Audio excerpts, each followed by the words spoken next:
We are talking the Django Unchained. I'm sorry. First, The D. I'm sorry. The D is silent. D is Django. silent, nigga. Django Unchained. the Django, you I just black want- son of a bitch. I just wanted to say that because it does sound hilarious when you are a racist individual and you are intentionally saying the name of the star character incorrectly.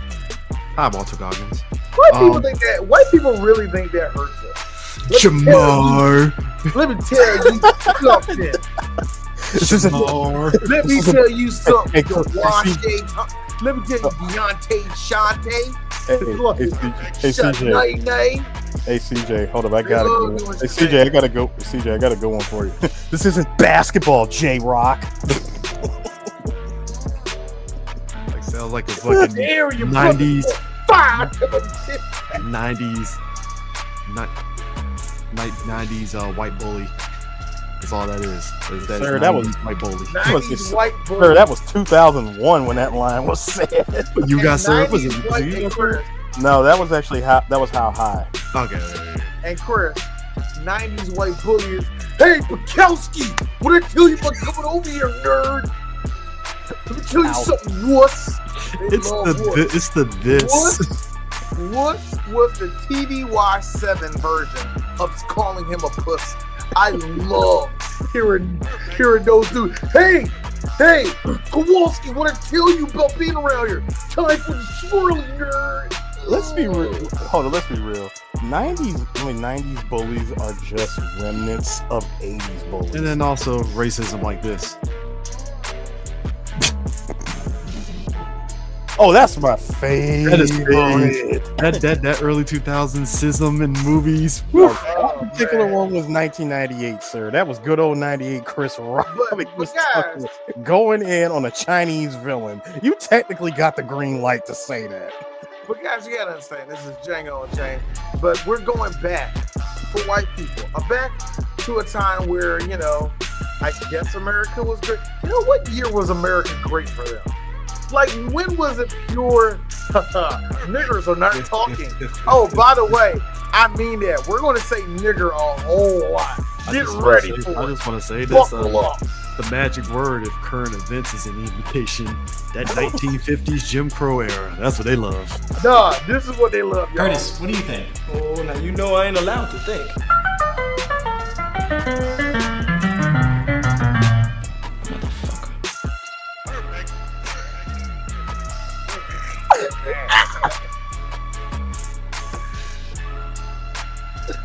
I have sat on that clip for exactly 2 full years. The payoff is malicious. I said, when am I ever going to use that for 3 black dudes? Today was the day. We're going. Y'all. I love the long form storytelling there with that D. That is wrestling long form. Oh, God. Yes, sir. Oh, yes, sir. sweet Jesus. See, look, Vince McMahon was a motherfucker, but I learned a lot from that. I learned a lot from that shitting on women, man. D, make it very easy. We learned a lot from that sexual deviant. Yeah, exactly. I will say this though. Going to spit out all of my fucking water when you said that. I will say this though. I mean, listen. Say what you want about him. The man knew how to book. Okay? Hey. Did you see when Triple H and Undertaker stood in front of each other and say nothing, man? I still say I still say hands down that moment in I think it was either SmackDown or Raw. Stone Cold and Triple H both hit the stunner and pedigree at the same time right before the show went off the air. And I'm like, why did you stop? I'm sorry. I've been listening to I think that's I forgot what podcast it is. And I gave it a curse the other day. Oh yeah, with Thunder. Thunder, the worst Thunder of all time. In D's opinion, one of the best episodes of WCW. Period. Anyway. Anytime you have Kevin Nash booking everybody and he's on commentating, he booked the whole show for the boys, and you can fucking tell. Oh my god, a dude that got everybody on the roster involved at the same time, shitting on everybody. I loved it. Anyway, so favorite nations, so great. Anyway. Anyway, we're done. But here's we were at a much simpler time. I don't think I talked about this when we did the Crazy Eights with Quentin Tarantino with regards to like the black community. It's kind of funny how like we have like this weird relationship with Quentin where we know he's not racist. He's a guy that clearly loves black culture, right? In a good way. It's not like on some Michael Rappaport, I hate you. Like, why do you consume our stuff tier? It's just Quentin loves it. What are you talking about, man? We're all from New York. I see nigga all the time. Look, Michael, it was between you and Marky Mark, and I like the Funky Bunch. And I like the Funky Bunch, but you lost by default. What are you talking about? You know what? You're a fucking nigga, and I think that's the reason why you don't fucking like me.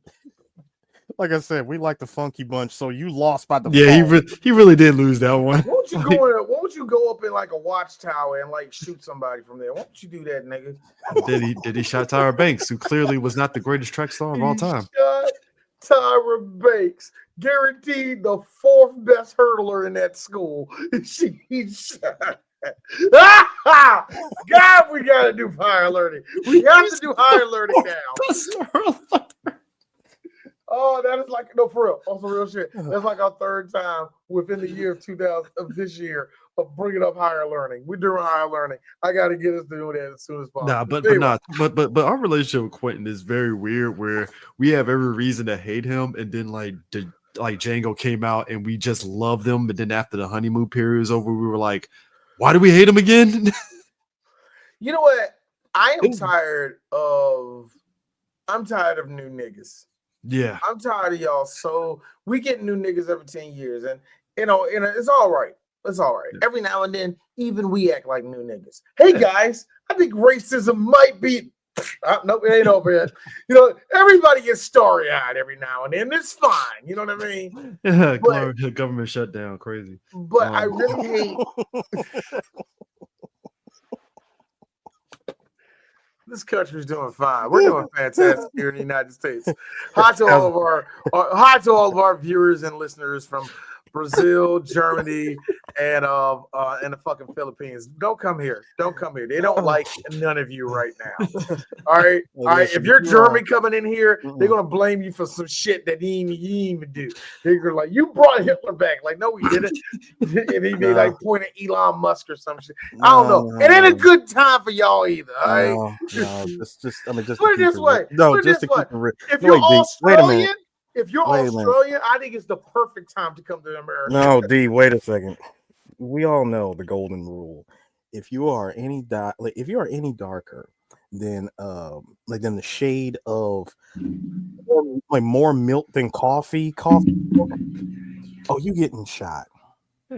Sir, if you come in here looking like a Twix bar, we're gonna have to detain you. If you come in here looking darker than the light brown color pencil from the Crayola joint, you getting like you getting what the guys are saying is at any if you point come in time, if you come in this country too bronzed, be prepared to be detained. What the guys are saying is that at any point in time, if it doesn't wash off within 2 hours, what people need to understand if somebody compared your skin to a pity, maybe it's a good time to come to America. What they're saying is that, you know, if at any point in time during this episode, ICE kicks down the door and they put any one of us in handcuffs.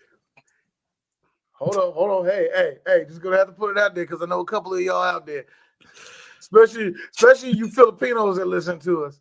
If you do this with your neck and it's a hint of brown, you better start talking pure English and saying I love in this country and go as stereotypical as possible. Okay, USA. Because white folk love stereotypical shit. All right, so I'm just saying, if you want to prepare, you know, this is how niggas do it. Freeze blood person. So I ain't gonna. I'm sorry. I shit myself. Please don't kill me, Lord. Don't kill me. I'm sorry, sir.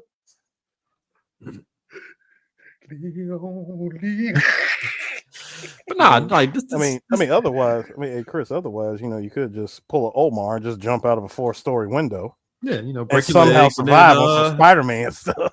Well, you break your leg and you pop it back in place and you just walk on a limp for a while. Or you just unfortunate. All off screen. Hey, or guys, you're unfortunate, and a cop gives you that fucking Kitty Omega knee and just lays on you, and I think we know the rest of that story, don't we? Anyway, But anyways, we all know. We all know what was the result of that, D. Somehow a mural gets painted over. Now here's the thing. We get Django coming out, right? Do you know, Chris. do you know white folk are intimidated by Muriel Bowser? And I laugh because I'm like, Marion Barry would have made y'all shit y'all pants. I'm just saying. He would have suplexed them fucking construction vehicles on Black Lives Matter Boulevard. I'm sorry, what you doing to the homeless? All right, nigga, you ain't have to see me. He's from and Marion Barry was like a dark-skinned nigga from Mississippi that drank the water that came out of Anacostia. Do not fuck with him. That man will wrestle you shirtless. You Go Shane. Boy, you know when they tried to tear out when they tried to tear down the trap over in Southeast back when we were kids in the mid-90s, Chris. You know for a fact. Barry came out there, Yakuza style. Greased up Mississippi nigga. Wop wop. Nah, D. It's the Yakuza slowdown. DC Mayor. Barry. Hold on, and the kanji underneath. This time it's personal. I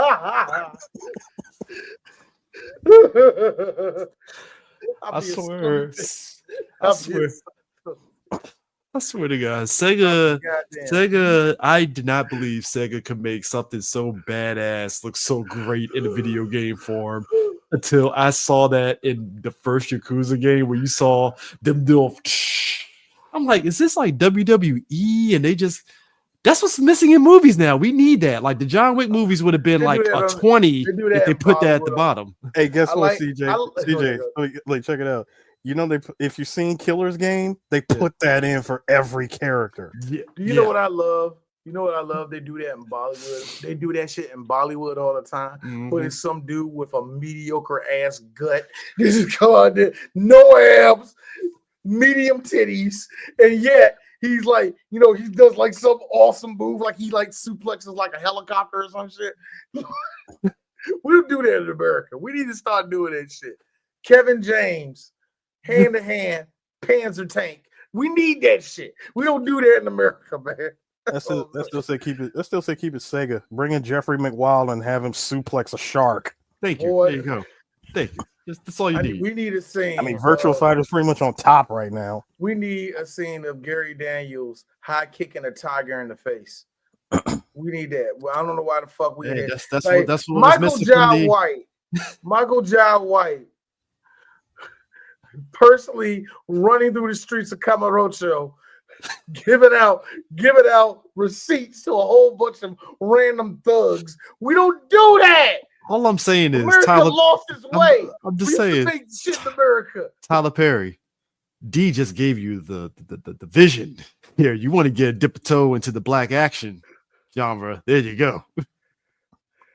Except instead of Camarucho, it's Michael Jai walking through the streets of Atlanta. But it works. And there has to be at least one Lord praising moment because it's Tyler Perry. Well, that's the submission of this Black Yakuza movie from Tyler Perry is that. Oh God, the grifters are gonna have the grifters are gonna have a field day with that one, sir.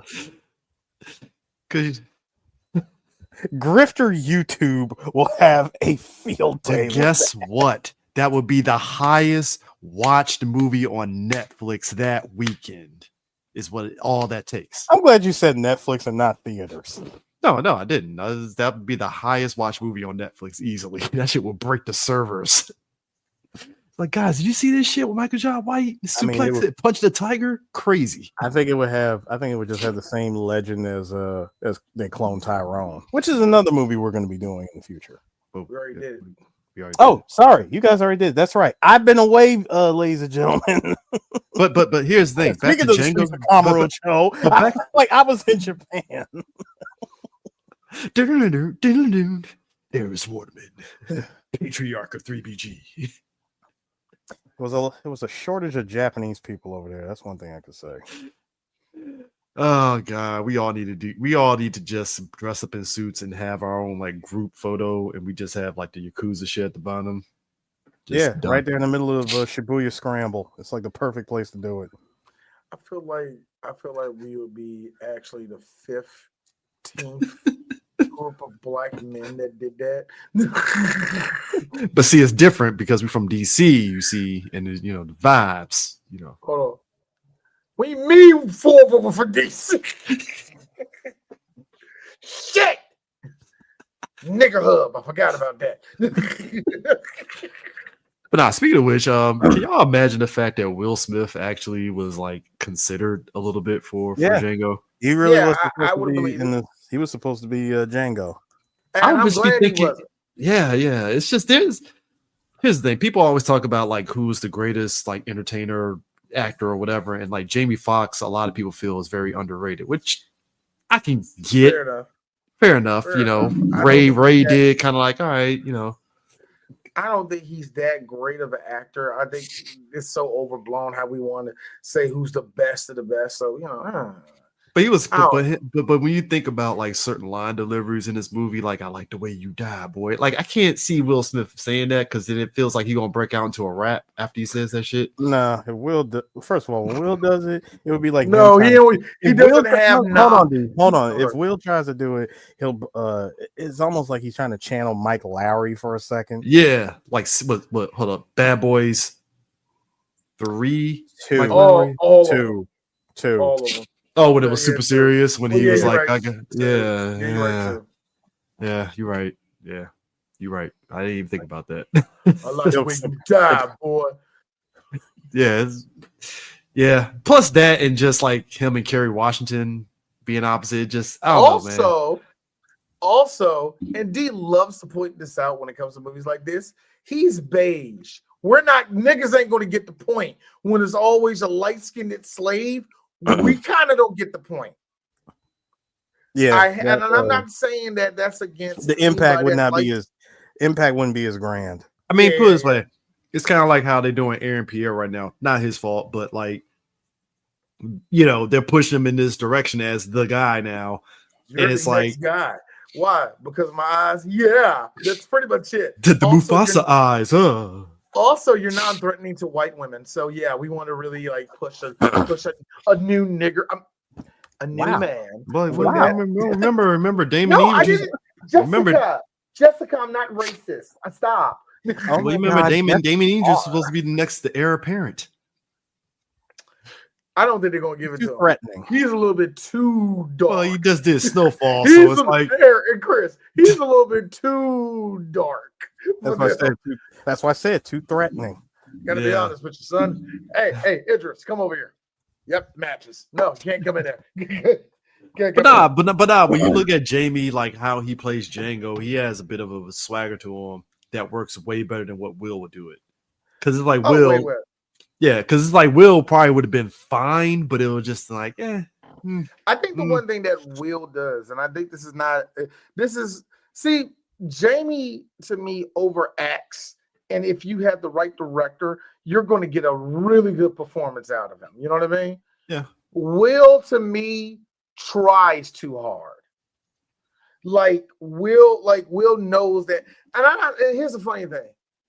I'm not saying Will Smith doesn't possess the acting skill to make people cry and feel shit. I'm not saying that.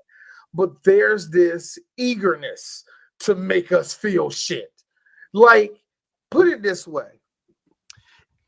If Will Smith wasn't likable, we would call him Sean Penn. The way he tries too fucking hard. Oh gosh, Sean Penn is just. If you took away Will Smith's likeness, how much we like him, if you took away all the charm, all the fresh Philadelphia, if you take all of that away from him, do you know how much we'd be like, this nigga be trying way too? Imagine Nick Cannon that got opportunities. That's what he would be.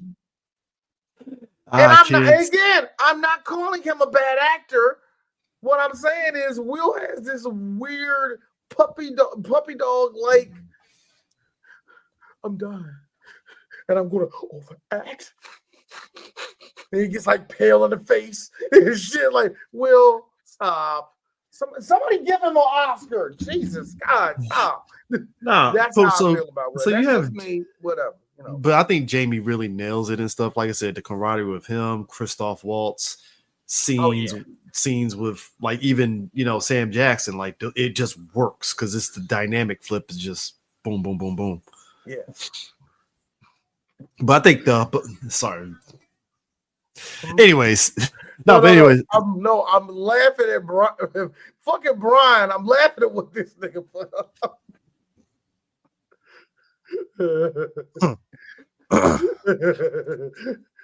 A whole lot of country, nigga. That's exactly how. But the whole thing about this movie, though, besides that, is just like the way that I can give Quentin Tarantino credit to this film is like there is a measure of brutality to it that is not like it's very unflinching. Like it's just like we're going to show that stuff out to you. Now, does it get outlandish? Yes, the Mandingo fights is probably the biggest example of that. But like everything else is like, yeah, that's slavery. That is fucking slavery. So yep, right there in a nutshell. The Mandingo fights is a very questionable thing, and I say questionable because I agree with Steve. You would think white folk ain't had one good idea in their whole entire life. White folk, y'all have this incredible ability of being so uncreative. But then we call that creatively bankrupt, sir. But then out of nowhere, we good. We get these niggers to fight. I think that is a splendid idea. Maurice, get the finest, biggest nigga out here. We're gonna see him fight. That is most definitely. That is most definitely an Nuke idea. Shout out to Blazing Saddles. A great Western, by the way. Yes. But Harris, yes, you mean to tell me they never happened one time? Well, I heard what happened out here on this plantation. Are you taking bets? That's for what? The Mandingos fighting each other. I think I have myself a little sport here in this wonderful Delta here in Alabama. I got $2 on the short one. Wow! Looks like Jenkins got $2. What happened? Did you leave your purse over at your mother's house? I do believe, sir, I have more money than that. Seems that the crops was good this year. $90 on the dock, nigga. You mean to tell me none of that happened? I'm so mad. I'm so mad that that's not true. I know, look, because there's no evidence of Mandingo fights actually happening. Yeah. And I can really better yet, I got one, D. Better yet, it probably was a real thing, but that's the thing that they kept hidden from history. Well, to be fair, wait, Chris. So what I'm saying is that's the one thing they kept hidden from history because they're actually ashamed of that. Well, okay, I mean, to be fair, white people did take numbers away from black people by inventing the lottery. So, yeah, I mean, that also means the one only good idea they ever had. Now, here's the thing. As much as you said they took running numbers from black people and made it legal and called it the lottery. And made it worse somehow. And made it worse. Way worse. Because that's history. Way more bloated. It's like poetry. It rhymes, you see. You know, we got a clip for that, man. You have the white man who married a black woman who cheated on him by having sex with Princess Leia. We have a clip of that. You know that, right? Eris. Fair statement, I think. Love it. DJ Sir, I have to say that, but I do agree. It had to happen, but we say like there's no paperwork and no nothing of it. Because if there's one thing I know, yeah, exactly. But because if I know one thing about white people who are historians, there is probably one white guy like, I told you the evidence. I had 2 papers. They were connected to nothing, but when you brought up Mandingo, I ran through it again. Boom, boom, smoking fucking gun. Racism is sick. Get shot in the head. Chekhov's gun right here. Get shot in the What you head. want, bitch? We found it. I found that shit. Well, you know what? It's very NFL, NBA-ish when you look at it. Gotta be honest with you. You know, we get current events. You know, they'll be racing history and stuff. We're probably gonna have to be the ones to be like, "I told you, it exists." The First Amendment. Chris, you know what we're dealing with right now? We're dealing with these 2 things that's going to happen. So as you see, kids, the greatest basketball players of all time, Luka Doncic, Nikola Jokic, and Larry Bird, the greatest basketball players of all time. We are dealing with, and that is when Eminem made hip hop. We are on the edge of that, Chris. Apparently they got off the boat, and then all of a sudden, years later, they said, "Wow, a lot of indigenous folks in this country, man, black people crazy. They're in this country. That's their history. We just magically popped up here." And that's when New Kids on the Block created New Jack Swing. Yeah, that's very interesting. Miss Teacher, yes. What happened to Michael Jackson?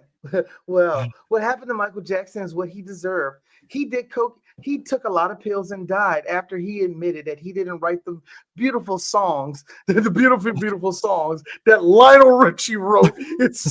He took credit for. Lionel Richie's whole legacy tainted because white people really fuck with All Night Long. Tainted forever. He could never escape that allegation. Eschewed the timeline forever. Michael Jackson, Prince, never existed. R. Kelly never existed. All of our good songwriters never existed. Jay-Z, still there, but not as great as Eminem. Let's just say All Night Long. That's when Bubba Sparks made crunk music. The All Night Long. God. All night long. No. All Night Long was Lionel Richie's Party Up. It's his Party Up. Because Party Up. No, because Party Up don't belong to us no more. I like how Lionel Richie has 2 of the greatest Black Negro songs ever sung. My granddaddy's favorite song, and a lot of our granddaddy's favorite song, Zoom. And also Easy Like Sunday Morning. 2 of the best nigga songs ever made. And we don't give him no credit for that shit. Mississippi History of Text for 2040. Hey, look, I'm sorry. They're teaching kids in Mississippi at that point? Last I checked, they had it out. Elizabeth Man, who couldn't sell a stunner, found a way to drop kick the living shit out of the Department of Education, didn't she? I mean, well, you do know who her husband is. Well, also, D, this is like That's history. Both things of the drop kick being done well and taking the stunner like shit. You see, 3 black geeks, we are deep when it comes to our jokes. But also, D, guys, you gotta understand, she's taking orders yet again from another rich white guy. So again, it's like poetry. So if they rhyme, every stanza kind of rhymes with the last one. That's why. I'm sorry. At the end, that's why I said you know who her husband is. 2 peas in the same pod, buddy. That's except one is just smarter and he's a genius, and the other one isn't. Didn't they both endorse this idiot that's running this current administration? But check this out. One took a shit on a hot chick. So look, he did. Look, 6 half dozen the other. I'm just like. He did that and sacrificed the integrity and quality of a decent documentary that he was a part of. Boy, man, disappearing for the last 2 episodes. Guys, the price of eggs, you see, it's about we really about to kill each other over eggs. It's gonna happen. I like look, how man, white folk price heard of the it. eggs and the price of the brick all went up. I like how white folks said, "My omelet, no." My avocado toast. I have nothing to go They really with it. said cowabunga it is. You know what? Xerxes said the best line that I always say of white people: "You are a fabulous tribe." Like, really? No. Have It you wasn't noticed? fabulous. No, it wasn't fabulous. The key word he used is yours is a fascinating tribe. Yeah, yours is a fabulous Even now you're defiant.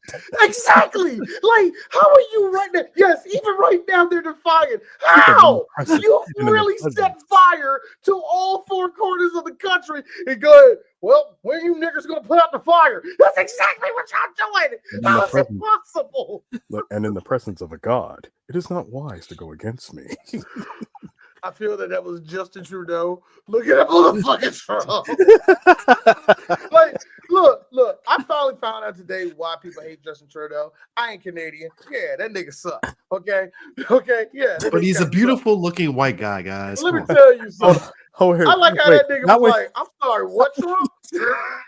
Bro, not when Canada looked at America and said, "Oh, this what you doing? I bet." Flipped it back on him with a $21 billion tariff. Mexico did the same thing, so we getting gangbanged on that, man. It's crazy. No, Canada flipped back on America the $21 billion reverse tariff. I'm like, you can do that? Yes, you can.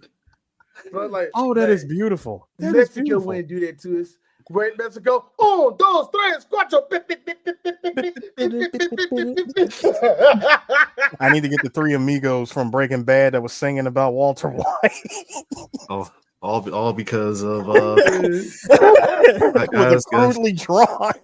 a crudely drawn image of Trump.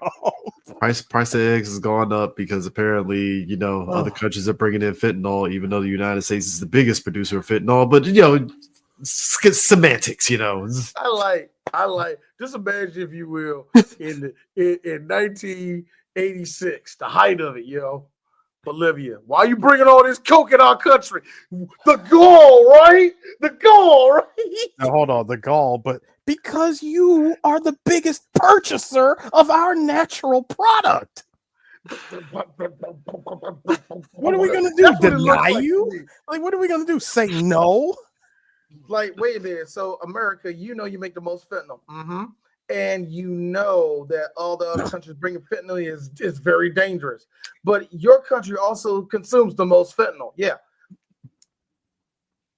How is this our fault again? Your mom's a whore.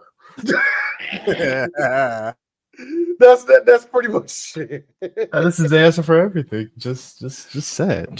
But nah, unflinching and stuff, but I do appreciate that he does, like I said, he doesn't sanitize any of the harshness, because I think to be I always sat there and felt like there are certain white directors that like they soft pedal the racism for no reason when it doesn't need to be, because they don't want to, I guess, hurt people. But it's like, nah, just be unflinching with it. Like, if you're honest with it, what does it matter at that point? I think that was kind of the weird thing. This is minor. This is not doing nothing a big thing. I think that was one of the things that hurt the Woman King, because when it got that kind of pushback on what it meant historically for Black people when it comes to the slave trade, you could really tell that the people behind it, not Viola Davis, all the white people that were involved with that movie, soft pedaled the living shit out of that. Because they didn't want that to cloud the conversation. What they wanted to push was a woman, Africa, sort of like a Black Panther thing. They was really kind of pushing. Yeah. So anything to bring up that kind of issue of slavery or Black people kind of clouded the thing. And I understand it, because it does kind of cloud the fucking story a little bit too. Yeah. At the same time, wouldn't this be an excellent time to educate people? No. Exactly. And fucking. So when it comes to slave movies, I didn't like 12 Years a Slave, but I enjoyed the brutality of it. Oh yeah. Let me make it very clear, because even with this movie, I skipped the Mandingo fight. I skipped when Carrie is getting yanked around, yoked around. I don't like, because to Kerry Washington's credit, she has what I call Black slave yell down to a science, and it cuts me. It actually kind of cuts. That's deep. Yeah, and I don't like hearing her yell. It really actually legit cuts me. So there are a couple scenes that just don't. It's like, yeah, I don't need to see that shit. You know what I mean? Like I've seen this movie 3 times. I don't need to see that shit again. But I think even I'm sorry. When I bring up 12 Years a Slave, the one thing I give it is that it didn't cut back, it didn't hold back on its brutality. Two scenes in particular. And it involved Michael Fassbender when he was getting all his slaves to dance for him. Now, the one thing I loved about it is that, of course, they was playing. You saw Edgerford on there playing the violin, but you see the rest of the slaves doing this melancholy dance. While come on, move it. I like to see you move. Let's go. Come on now, yeah, get it, boy. I get it. It's like sadistic type of white man's rich shit. You know what I mean? And then his wife, or was that his sister? I forgot. I think it was his wife. She ran up to that black girl. She had like something in her hand, cracked it across her skull. That one, I don't like her. Get her out of here. I'm like, yo, and God knows what they did to her. Mm-hmm. That shit's real. It's scary. It happened. And then at the end of the movie, you remember where he was like, they found him, and he was like, me. And I love Michael Fassbender. Michael Fassbender can't do the wrong thing to me. Him coming out there scared the shit out of me. Well, you ain't taking my nigga. Nuh-uh, that belongs to me. You better like the way he was all panicking and all the rest of that. It was very, very real. Mm-hmm. And then they try to bring Brad Pitt in there like he's the normal one. Shut the fuck up. Don't do that. Don't do that, Hollywood. Y'all love doing that shit. First off, D, those niggers are people too. Hey. I'm just saying, not all these niggers are bad niggers. Like, stop. Love you, Brad. Stop. Easy. Don't do that, Brad. Don't do that. We know who your daughter is. We know Angelina made you get her. Look, we already know. You don't got to do that, dog. You from Oklahoma. So if you said nigga, it wouldn't even surprise me. But he's so cool and hip. Come on, D. He's good looking. Fair. Come on, he looks good. He was a blue train. He'll never say the N-word. I see him as an ally.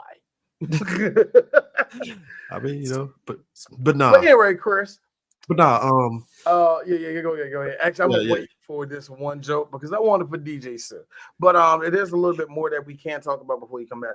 Just real quick. The brutality of it, even down to the small details of like when Django was taking the chains off of him from Schultz when he gives him the key and you see like the ankles and stuff. It's like, that's But that whole scene period at the beginning is just like wild because they just get straight to the proceedings. I like, and that's the one thing about this movie that I underestimated because in going through it, it got to at the end of, I would say like the end of the third act is after. I mean, the beginning of the third act is after they actually buy what's the name, right? They actually buy Carrie, and Schultz talks to Candy. At that point in the movie, I remember turning to my wife and I was telling her, "Yo, man," and it's like an hour and 20. The fuck you mean? There's only 40 minutes left, and then I realized we just breezed through 2 full hours of the movie, and I ain't feel a bit of it. Tarantino's great when it comes to that shit, yeah. Mm-hmm. He is a genius. Like, I can clock my movies around 3 hours. You ain't gonna feel the shit though, because I want to make sure everything flows. Yeah, because once you get through the beginning when he kills the fucking Brittle brothers, and that whole thing, you're already to the proceedings in the next town, and then boom, you blink, you see Don Johnson, you're like, whoa, how long this movie been going on already? Exactly. And like when he got his first kill off, now the movie does a great job because they first come in there and you see where he's chained up, and you see how it's just a dark ass road, just like just guys with slaves. They get it from him, and of course, it's the whole scene. Both those guys get shot, right? And I like how Schultz immediately gives one of the slaves a gun. He got this look like, "You sure you gave me this gun?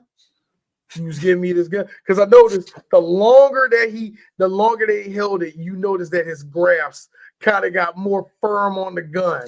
Like, I'm taking this shit no matter what. And then they walked away, of course. All right, now, boys, we can talk about this. I gave you an apple, you see. Remember that time I gave you finish my apple, though, nigga. No, hold up, Chris. Hold up. white people. That's a metaphor. That's a metaphor, white folk. That's a metaphor. All right. Don't riot. Remember that time? We let you have programs? Fight the power, right? No, don't shoot me. They blew that man's head off. I was like, man, like they waste time. But I like how Schultz told him, sat there to explain everything. It's like, hey, you can either get that horse off of him and go about 35 miles that way, or put a bullet in his head and go to a better place. And hey, for the astrology aficionados, the North Star is that there. Now, and they're like, all right. The funny thing is this. Even if they didn't pick up on the astronomy aficionado, the second he said North Star, and let me tell you something, everybody know what you mean when you say North Star during that time, is that one. And you got all you had to do was just point up in the vicinity of it where all the clusters of stars at. Which the brightest one? That one. There's North. See ya. Go to Canada. Go to Canada. I'm just saying. You know what, Chris? I got a question. Just real quick. You know where your family's from? I don't know where the family plantation, where the true part of your family started at. I know where it started in my family. But that being said, could you imagine North Carolina all the way to Canada? So I got a question. Are you going to do what every other nigga does from North Carolina? Get up to Maryland and say, I'm far up enough? Or are you going to keep going? That is fair, because you get to Maryland, you're kind of safe at that point. You know what I learned was Maryland was a weird middle state. It's the reason why we're not considered South, but because we are technically South. We're actually dead in the middle. And the story, it's a lot of, like, I'm not going to sit here and try to tell any story, but there's a lot of really fascinating history about African Americans in Maryland. As far as us being, Maryland had the most free men at one point. That's the most I can tell you. But that being said, a lot of those freemen didn't come out of Maryland because they knew the second they got out of Maryland, even if you had papers on you, there's still a big chance one of those people can get you and put you right back in. Mm-hmm. So Maryland was literally a safe zone. And I joke to this day about what's going on in this country. And I say that Maryland is a safe zone. And I'm kind of not fucking lying. If you look, I'm just saying, bring your family up here, nigga. But no, anyway, but yeah, it's weird, man. You gotta walk that shit. That's the shit that's pissing me off. Like, you gotta walk that shit. But not like the way, because you forget, because like I said, I'm watching 1923, so like watching those old westerns and the way they travel and stuff, it's like they make it just seem as though like, oh yeah, I'm coming from Mississippi and I'm going to Texas and Oklahoma and all that. It's like, wow, this is a lot of traveling. You know, man, look, what was that? 1882 was it 1887 or whatever the fuck? Yeah, 1885, 6. Yeah, that one. Yeah, that one where people were dying just trying to get to the West Coast. Some Oregon Trail shit. Some pure Oregon Trail shit. Dysentery. Look, man, look. It's like I hate how I turn into hating Sheraton. So I see every black character different. That's why I don't fuck with the Bass Reeves show. like I don't even fuck with that. I'm like, man, that's the nigga you want, huh? like you know what I'm saying? What's it, yeah. Look, the daughter got killed by a dirty arrow. Today's dirty arrow. Dirty arrow today is like, just give him a tetanus shot, clean the wound, you're straight. Man, put alcohol on that shit. Back then, you get hit with dirty arrow. That was death. Tell her, lay down. Take some alcohol on that motherfucker. Dude, 1885, you get hit with a dirty arrow. That's death. And I'm like, well, that sucks. Yeah, that sucks, yeah. But even then, that's another thing. You on foot trying to get to the north, ducking every obstacle possible. Hold up, you can't get cold. You gotta eat. You stealing food or you killing something? Last I checked, and D is try. You can't wash none of this shit off. How wild is that? And hold on, and I want to ask myself, what's stronger?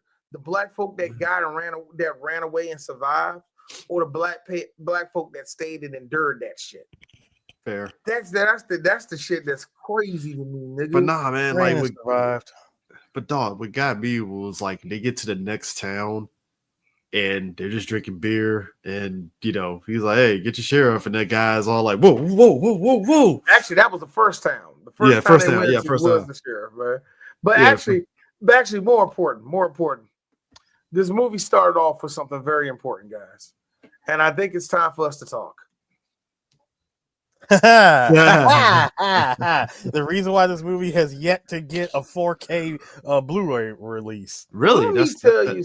Yeah. You do know that's very true. You do know that everything that is tied up with the Weinstein Company is the reason why we have not gotten proper current day releases of movies. We just now started getting Kill Bill 1 and 2 in 4K.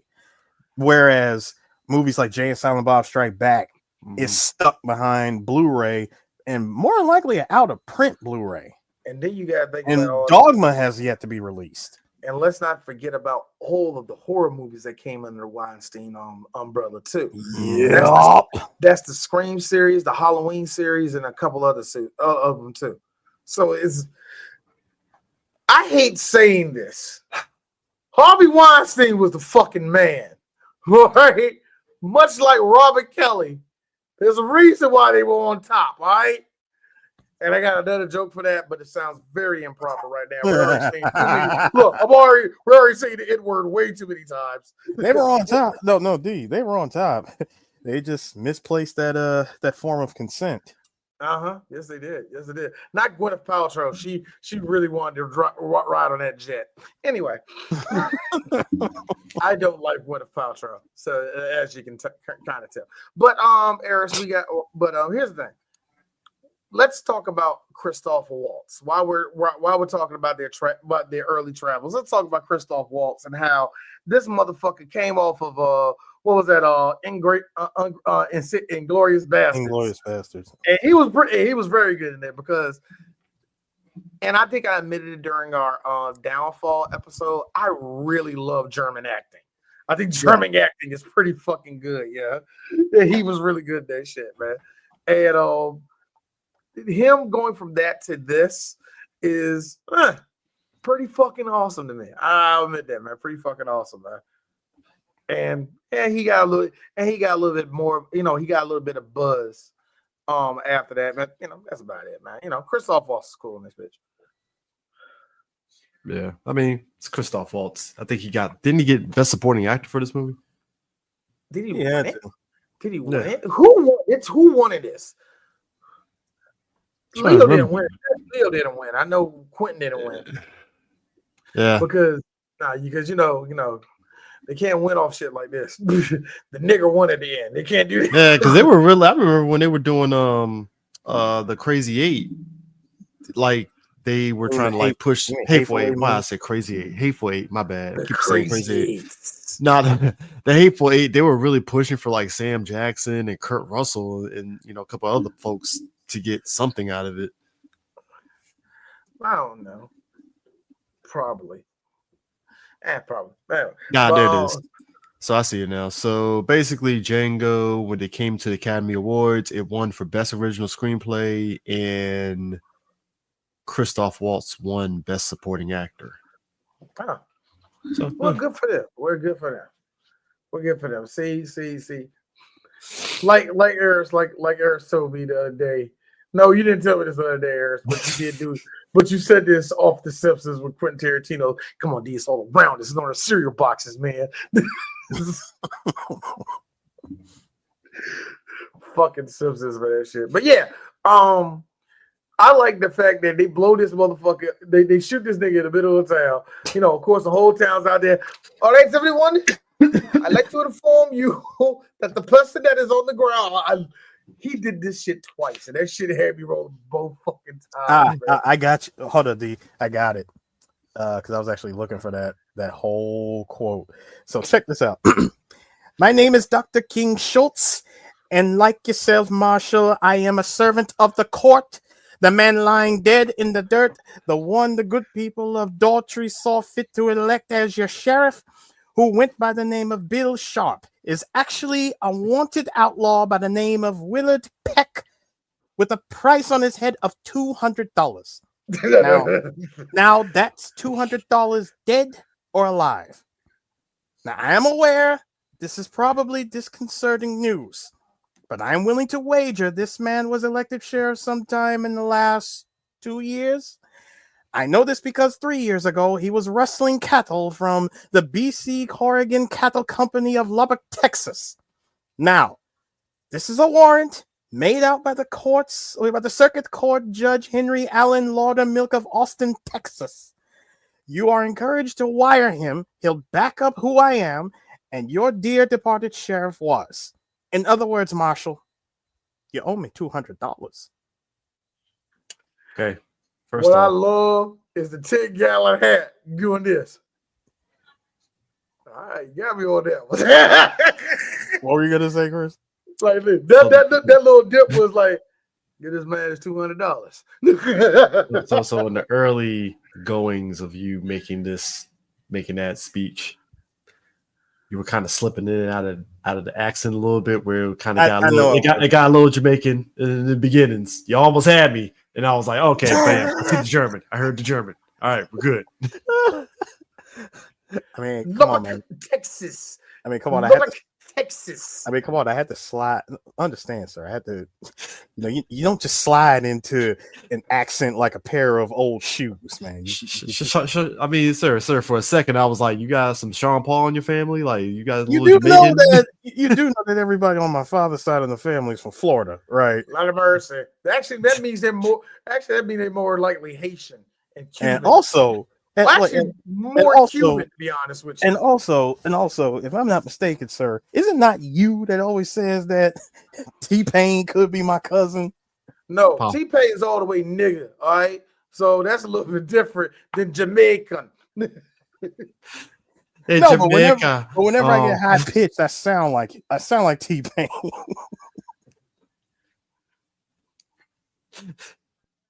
That was all. Teddy pinned her ass down. But I hear that loud. It's like, yo, Pan, you can't say that loud no more. I mean, come on. It comes off very Do something else. Do something else. Look, that T-Pain rant will forever be me. I'm like, bro, that is me. I mean, all I'm saying is this, like, Rusk. You ever hear Jamaican people like, yeah, Ross, and they just stop at Ross? And they don't go no more. That's them loading up. I love it. I don't know. I watched so much of Top Boy. So some of them like Jamaicans it's in my head now. I agree. Look, One Love wasn't bad. There was a lot of shit they glossed over. Oh, yes, they did. Bad. It wasn't bad, but I agree with every Jamaican. Ain't one person said bumbleclot in this movie. This is not real. I'm like, yeah, it ain't real. It ain't real. Ain't one Jamaican said bumbleclot in this. No, Same Jamaican sat there and was like, Luke Cage season 2 had more bumbleclot than this movie. Exactly. And me, I'm Bushmaster. The bush. So hear me. So you African or you Jamaican? I want to tell that to Coco so bad. I wanted to ask Coco so bad because he knew that shit didn't make any sense. It didn't matter. He was beating the bejesus out of Mike Coulter throughout that whole season. Eddie Gordo the shit out of that motherfucker. Exactly. It didn't matter what he sounded like. I swear. I'm watching Mike Coulter get folded for do you know how much I screamed when I saw that season 2 trailer? I saw that Eddie Gordo kick the fucking. Speaking of, do you know that Mike Coulter is in the straight to it is God, who was it? Who was in it? Who was the star that ain't got nothing? Clint Eastwood's son. I told you I watched it. Scott Eastwood. Yeah, I told you. Oh, yeah, it was him and Stallone. It's terrible. It's a terrible movie. But Michael Coulter's in it, and he's doing a French accent. And I'm like, Mike, stop it. I need to watch this stuff. Shut your milk dud head ass up. Shut up. All this voulez-vous say avec moi bullshit, you're failing. Stop it. Look, man, Luke Cage got canceled. What do you want me to do? I don't know. Apparently it's coming back. So, what do you want me to do? Make another airplane movie? Alarum. Pigs. Yeah, That's what he would Alarum. say. Man, they're like, man, I'm in middle Jamaica. Ain't one person go, girl flex, time to have sex. Speaking of this, though, That was 90s. This whole thing, what makes it interesting is that number one, little details like, saloon with beer. They just casually just swig the beer. Like, man, y'all wasting a lot of damn beer. You're like, Jesus. Also, well, you gotta wipe all that. You gotta swipe the foam off. But also, that being said, that was a yummy ass looking beer for the 1800s before the Civil War. That was a really clean looking beer. Real clean looking. Good hops, as they say. Yeah, we don't make hops like that no more. Yeah, full of bugs and. Anyway. I'm clearly not of the IPA variety to really tell a good witty joke like that. So you know what, Chris? You look like a dude that enjoys a good ale. A good ale. Yes. You did look, Chris. Blame your job. Blame your job for looking like you are. Blame your job for because you do look like one of 4 niggas in a company full of white folk that work there. Okay, so therefore, hey Chris, we're going out tonight. You want to read? Hey, look, Chris. Y'all think he sounds white now? No, Chris at work is probably like, ha. I got you, guy. Like, I bet Chris has a slay. I bet Chris uses words. Oh, what's going on, guy? He says, "Guy." Chris is that person. Chris is that person. He says, "Guy." All the time. Chris, if I find out that you buy like an entire round, Bianca's even worse for the team. Bianca shows up. She's even worse. She's going with the whiteness 20 times harder than you. So she's probably like, "Oh my God, yeah." Stacy, I came over here last time. White women love a black girl that talks like that. No, there is a difference between white women like to feel like they're superior, and nothing makes them better. Nothing makes them feel better knowing that they have a white girl named Stacy that they can talk to. God, oh my God, Stacy. There's a difference between black Stacy and white Stacy. Like, just there's a difference. White Stacy. Hold on. White Stacy. White Stacy is someone that when you introduce them to to a particular plate of food and they eat it and they go, "Oh my God, this is amazing," you have to respond with, "That tastes like a neighborhood you ain't never been to before, don't it?" I got a question, Chris. You said black Stacy and white Stacy are different. I agree, but where did the black Stacy was raised at? I would say because we got quite a few Stacys that are Candace Owens. So they didn't go to a HBCU, which is oh no, they did. Shady Grove. Oh no, they did. Shady Grove. Did. They're very, very proudly black. See, thank you, Chris. Thank you, Chris. AKA and everything. Chris, that was the perfect response. Shady Grove. Damn. Hey, Chris, they AKAs and everything. Got the Beyonce wig, so nobody knows until they talk. Right?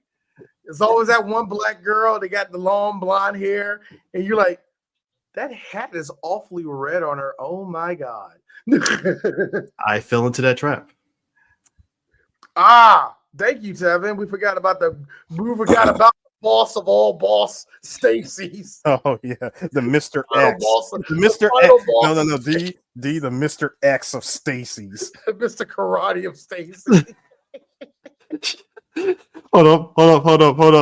Mr. Karate would be Stacy Dash from Mo Money, where she has the Tingu mask on and stuff, and then like Takuma. No, Kuma. No, D, you're wrong. I mean, no, Chris, you're wrong. See, I said Mr. X as in like as in 16-bit hands like hovering over the city streets of rage, Mr. X. Mr. X, yeah. That's Mr. X, not not Nike boots all over the RPD trench coat, Mr. X.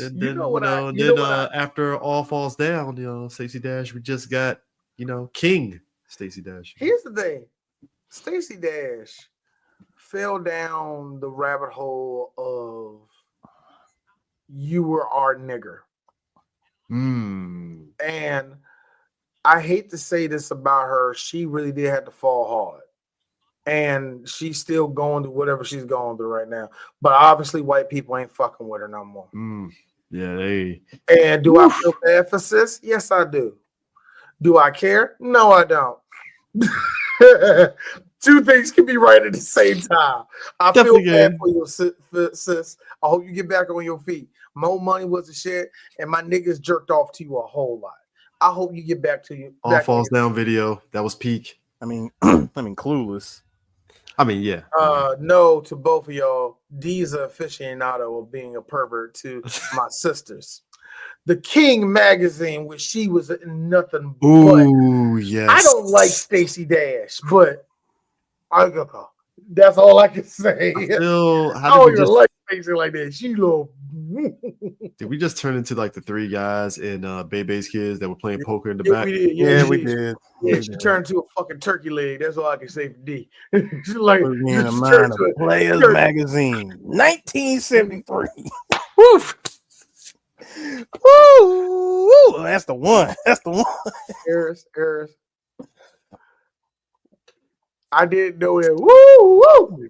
Stood for I beat my meat to that shit. I didn't know that's what that meant as a kid. Pam Grier edition. You know, there's a whole lot of dudes named Robert. whole lot of niggas named Harold. And a half of them named Fred. Strong Fred. Real strong Fred. Not Frederick, just straight up Fred. Fred. Nothing else to it. F-R-E-D. Fred.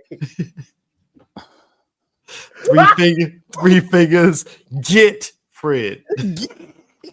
The civil rights fingers, Fred. Bunch of niggas named Gerald, but they go by the name Jerry. That's an old nigga nickname. Jerry is actually a real old black man nickname. Yeah. A lot of y'all don't know that. A lot of old black men born in the late 30s and 40s, if they was Gerald, hey Jerry, what's going on, boy? See you by now. Yeah, this is another edition of Black History Quotables, sponsored by 3BG. And one more quotable for you. Hey, watch out there now. I like how it's 2025 and niggas have still found a new way. We keep finding new ways of saying watch out there now, or finding new ways of compliment. What you doing there, boy? I'm trying to get like you, boy. That's what I'm talking about, nigga. Old man talk is always the same. This is why we won the culture war. We won the culture war. By default, sir. I'm just saying, man. That's why I love that fault. Hey, Chris. That's why I love seeing that one video that one dude said, "What's up, Playboy? How you doing, boy? What you doing? Staying out the way." I'm like, when I see that white man do that, I'm like, boy, you better, no, for real. What he doing? Like, that's a dude that was raised around niggas. I love every second of that white man right there. He was raised around us. He know how to talk. I like that. Oh, all this laughing we're doing. White people like, well, Steve did the same thing. Shut the fuck up. It ain't the same. Got a fucking full posit lobbed at his fucking head. Just a phone posit, sir. No, sir, don't you dare. That's a waste. Dude, I will not waste a good phone posit. I will shed a full Native American single tear at the sight of that. All these Nike, Adidas, and Croc slides flying in. It's funnier with a Croc slide. Oh god. Oh man, my Gucci sale, pop. This shit ain't even Gucci, nigga. I like how at this point does all this. Their next plan is to go after the Brittle Brothers. Brittle Brothers, yeah, Brittle Brothers, and basically he's telling them, hey, you're gonna have to wear a costume if this is gonna work, and the look on his face, and again the times when he's like, I get to pick my own outfit. He's like, I get to pick my own clothes. And he's like, yeah, you can. Like, well, yes. If you're going to play the character, you have to pick your outfit. And the look that he gives him, like, bro, when he look that look. He had to turn back and look to him for assurance, like, for real, like, word. I can pick out my own clothes. And as soon as that tune kicked in, I'm like, man, boy, we got to see Jamie coming in on some George Washington. Like, I'm taking it back. The Washington ones. The Washington ones. Hold on. Come on. Respect the date. Those had to be at least the 3s because Washington dead like 100 years. So they got to be at least the 3s. The Washington dress blues. The dress blues. The Colonial Force. Hey, yeah, that was look. Y'all gotta understand. Look, shut the fuck up. Y'all gotta understand. That was the exclusive that Nike was doing at the time, and it was only for a limited time though, because the Civil War was actually about to ramp up, so they kind of couldn't continue on doing that shit.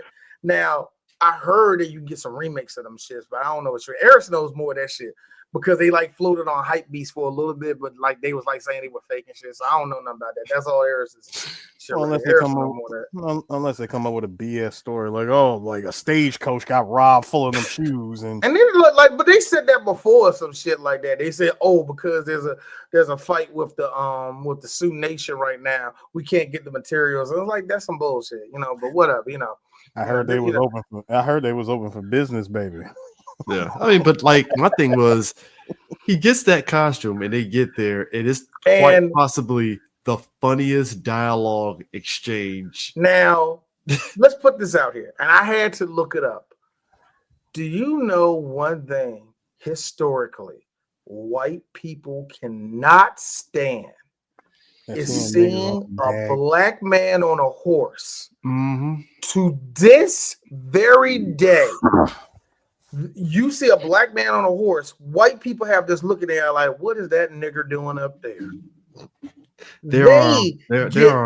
It is like if in black people's blood we have like trauma from slavery, white people have the trauma of when black people were getting free, and they never got over that shit. So when you see a black man in any type of authority, or when they're looking down at them, white people can't stand that shit. That's why, Chris, despite him being a fucking conservative all of his life, Colin Powell got called nigger more than anybody. Why? This uppity nigger think he can just take all the ranks. Guys, you know, Colin Powell, you know, according to a couple people from this administration, you know, he's a DEI hire, you see, you know. Well, you can also, and also according to the first plantation owner that they visited, Spencer Bennett, that it's against the law for niggers to ride horses in this territory. Not on my property. Not this big. My man tried, and of course, Dr. King tried to flip the script and, you know, and give him that gray area by saying, "This is my valet, and my valet does not walk." That Kentucky Fried Chicken. I was just about to say, who said Don Johnson stay still while we put Colonel Sanders special on you? That is a straight up Colonel Sanders. Hey, you know what? Look, I'm gonna have to tell you this right now. Much like the Nazis and much like the Federation of Zion, Confederate slave owners be clean, nigga. I'm like, look at that shit, bro. That's cocaine clean. Look at that. The drip. It's the drip. It's the fucking hat, Chris. It's the hat, Chris. Nah, that's the vest for me. It's the vest for you? Double-breasted vest? Dog, it's all white. It's all cream, first off. It ain't white. It's cream. Yeah, that is cream. Gotta be real. Here, guys, you gotta understand. I get this all the time from my girl. I'm old. I'm looking at, you know, Schultz with the pocket watch. Look. Let's not take away from Dr. King. Just saying. Because, hey, yo, Schultz, I actually fucks with the tie and the vest. Now, see, his vest, Eris, I mess with more than fucking Big Daddies, man. So, really call him Big Daddy. White men right now. Okay, two things. Kevin, two things. Kevin, sir, you win. Okay. And number two, I hate the fact that we are in current year in Trump's America judging plantation drip right now. Yep, it's that time of year, y'all. Habibi firebombing got a missile to. If them robbers come through, then I guarantee they give it a lifestyle. Yes, 3BG's dancing Negro is a representative of us from Black folk. You know what I loved about This Is America, the This Is America video? I love how everything was like destruction in the background. The kids and Donald Glover was just dancing. You know, I thought it was the most brilliant thing in the world because that's what Black folk do. That's what we do the best. So what we do the best is what we're doing right now. Everybody in the chat right now are having a good time, and everybody listening is having a good time. You know why? Because we're making you laugh. Why? You're not thinking about how fucking ashy this damn country really is. It's so ashy, it's falling apart. Oh God! Ashy here. If it cracks, it bleeds. Oh man, you scratch it, bleed. Oh. Every time I turn on the news, nigga. What the hell?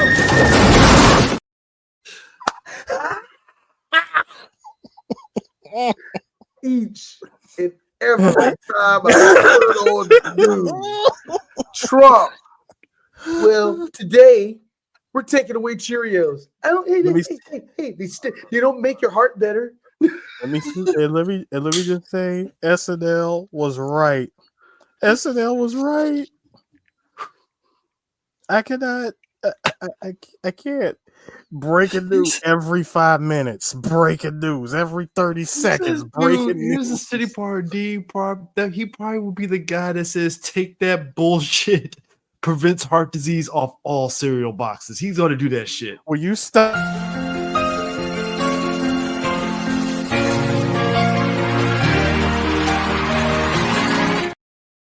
You stop giving him ideas. Herb Kid Jr. is gonna fucking run that shit. Can you please stop giving him ideas? Everybody, stop giving the Reds ideas. No more bananas, no more vegetables, because we found that it gives you autism, and we're not going to do that. I can make fun of him. Fuck him. I can make fun of that voice. It sounds like you got deep throated, and you sound like he got deep throated by Mandingo, and Mandingo got stuck halfway up. D, relax. Eventually, we'll be near a grassy knoll somewhere. Fair. I'm just saying. With the right motivation, the right attitude, the right entity will know what to do. His name is Luigi, and he will get the job done. Stop, sir. More than likely, it will be the Lale Lulelo. You know that. Luigi is the Lale Lulelo. Did you know that? Please, a Patriot spy. I can't say Patriot spy because of liquid. I can't say the word Patriot spy without automatically laughing. Let's just, hey, Brian, look, Brian, number one, D, you wanted to know where did you find the Habibi Firebomb song? Where'd you find that? He's been looking for that video and he can't find it anywhere. I'll be honest with you, my son actually knows. But what happened was it's like a 4-part freestyle rap that the dude does. And that part is like the third part or the fourth part. And I don't know. Now, where the dancing joke came from, I got off of Twitter. I'm never going back to Twitter. So I don't know if whoever had back to Twitter. But you know what I mean? I'm just saying, I got it from there and I never turned back. There are so many memes and videos on Twitter. Everybody was going on a free-for-all download. See, thank you, Tevin. You get the joke. No, that's why I said fair. And like I said, I'm not insinuating outside to Dallas driving in a Corvette. And like I said, I'm not insinuating anything. I'm not inciting nothing. I am. See, I'm glad you are, D. I mean, you and I listen. Oh my God, all D, three. you have a red dot on your No. chest. Dance revolution, revolution, overthrow the government. I think so. No. All three of us are agents of chaos. Okay, we all have it. I mean, come on, CJ. You said yourself that we need to bring back a certain type of action. I'll be real with you. See, I don't have the clip in front of me, but I would play that JonTron. Hey, look again, Chris. Fair state. So for me to word it very, very vaguely. I'll just say this. Speaking of vaguely, I gotta say there is a level of catharticism of seeing a black man kill a man saying "I love the way you die, boy" in a screaming full of theater of black people when he's whipping the shit out of the dude. Yeah, especially in slow motion. You see how that whip just spanked him, and I mean hard. First off, if we had the Martin Scorsese meme, I'd be like cinema. Second of all, the fact that you shot the Bible page through the heart, bruh. Now I know somebody's gonna be like, doing the They Not Like Us deep dive of what Bible verse that is and where it got shot at. Look.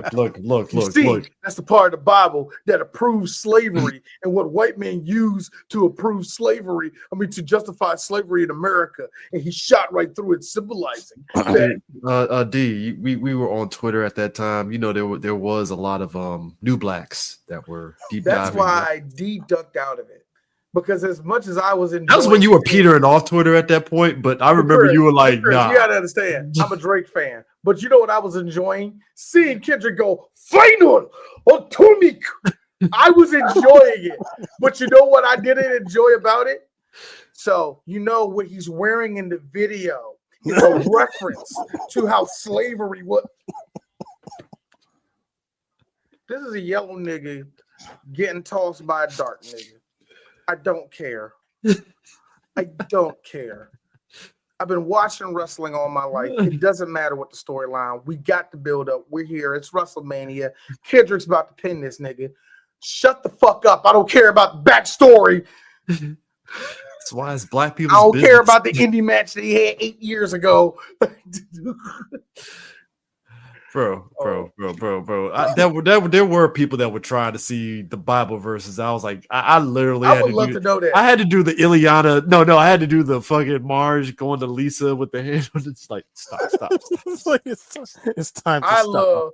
I love how black folk go to bed. I love how black folk took that. Like white people, like I like how that meme was started by white people, and black people just did this and made it a lot better. Which was, okay, baby, I need you to log off. Because if any of y'all went to computers in the 90s, we got you acted up too hard.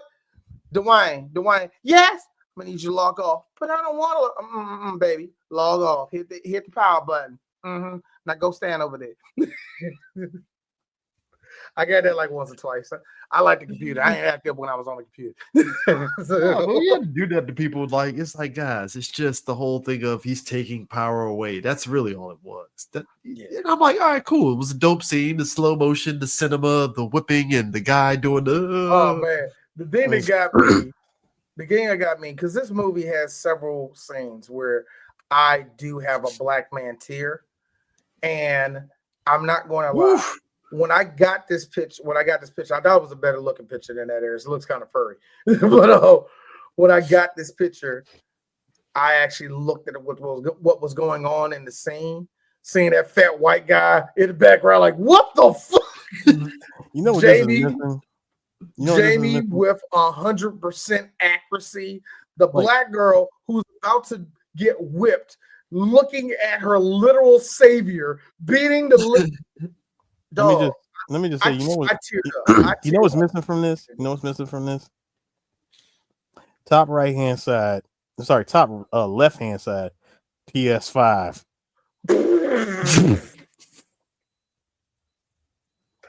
Yeah, that's best. That's best. I'm surprised. I gotta be honest with you, man. I'm surprised that this didn't make it into an Assassin's Creed game where it's like you play a black assassin and he has to play Django or some shit. White people that would have been called that would have been called the DEI slavery game. I mean, technically, we got it. We got it in Black Flag with Negro Creed or whatever and shit. Really. And we got it again. And we got it again in Yasuke. We got it. We had it in Mafia 3. Yeah. Which Mafia 3 gave me one of the most cathartic. Oof. I'm killing white folk. I went on a couple of yellow nigga up in here. Nah, where you going, Peckerwood?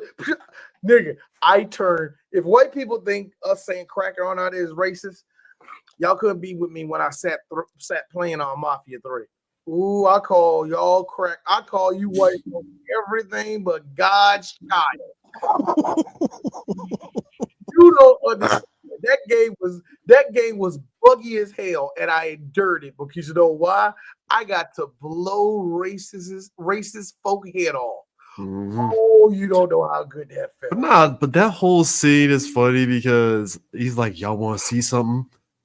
I mean, that was after the literal whipping. I mean, dude took a whole whip. Woof. My man ate every single lash, and kind of a PTSD for certain black kids. I mean, bro, that right there was a full beating, and I was like, when he threw the whip, Eric, I was like, nah, pick the shit up. Keep going, man. No. He knew exactly. He did the right thing. He said, "Listen, this is for all the slaves in current year and before." I mean, it was so satisfying. It was so satisfying watching him just go to town on that whip and in slow motion. What makes it so satisfying is the fact, like you said, all that you said. But when he stopped, he was like. He turned around. He sees all the slaves. Like, is this happening right now? I got an audience. You know what? I got lost in the whoop. I got lost in the whooping that I didn't realize people got lost in the ass. I didn't realize folks was looking. All right, well, check this out. It ain't over. On some no Vaseline tip, my man picked up the pistol and said, "Y'all want to see something?" That is so chilling. Just hearing y'all want to see something. Turn and emptied all remaining shots. Boy, Eris, white folk in every movie theater saw that and it was like the niggas got. Wait a minute. What is Tarantino showing them? Now, hold on. Keep that. Hold on. Wait, D, keep that picture up there. Put the picture back. Just seeing that image, I wish I could have been in the theater because I would have shouted to the heavens that every single racist that got scared. I'd have said, "It's eerie, isn't it? Like looking into a mirror." Could be you one day. But think about it. Don't worry. It's just Barack Obama doing that to your morals and ideals. Boy, No. Best part. Where's the other one? He's right there on that. What he say? He's hauling ass on that field over there. My man took out the gun. He said, "Are you sure this is him?" Yes. Are you positive? Yeah. Are you positive? I don't know. I don't know. I don't know what positive means. It means you're sure. It's like you are? Yes. You're positive? Yeah. I'm positive. That's him. Pow! Dog, again, the cinema of the splash of the blood on the cotton, you see. White blood on the cotton. White blood. Not the blood of blood. Not our blood. Theirs. Oh my God. That is Eris. You know one of my favorite things of all time? How about nowish? Pop off. Apparently shooting a slave owner was only funny to me and Neil. Now here's the thing that makes me laugh about when Dave said that. A part of me thinks that him, Neil, and probably two other producers on their show are laughing, and all the execs on Comedy Central like, my God, we gave this nigga too much credit. We gave him too much of a line. You can't shoot a slave master. Hey, Why not? Hey, shout outs to Captain Winter here. So I brought my white girlfriend to this film, and the longer it went on, the more scared she got because she was the only white girl in that theater. Oh, come on.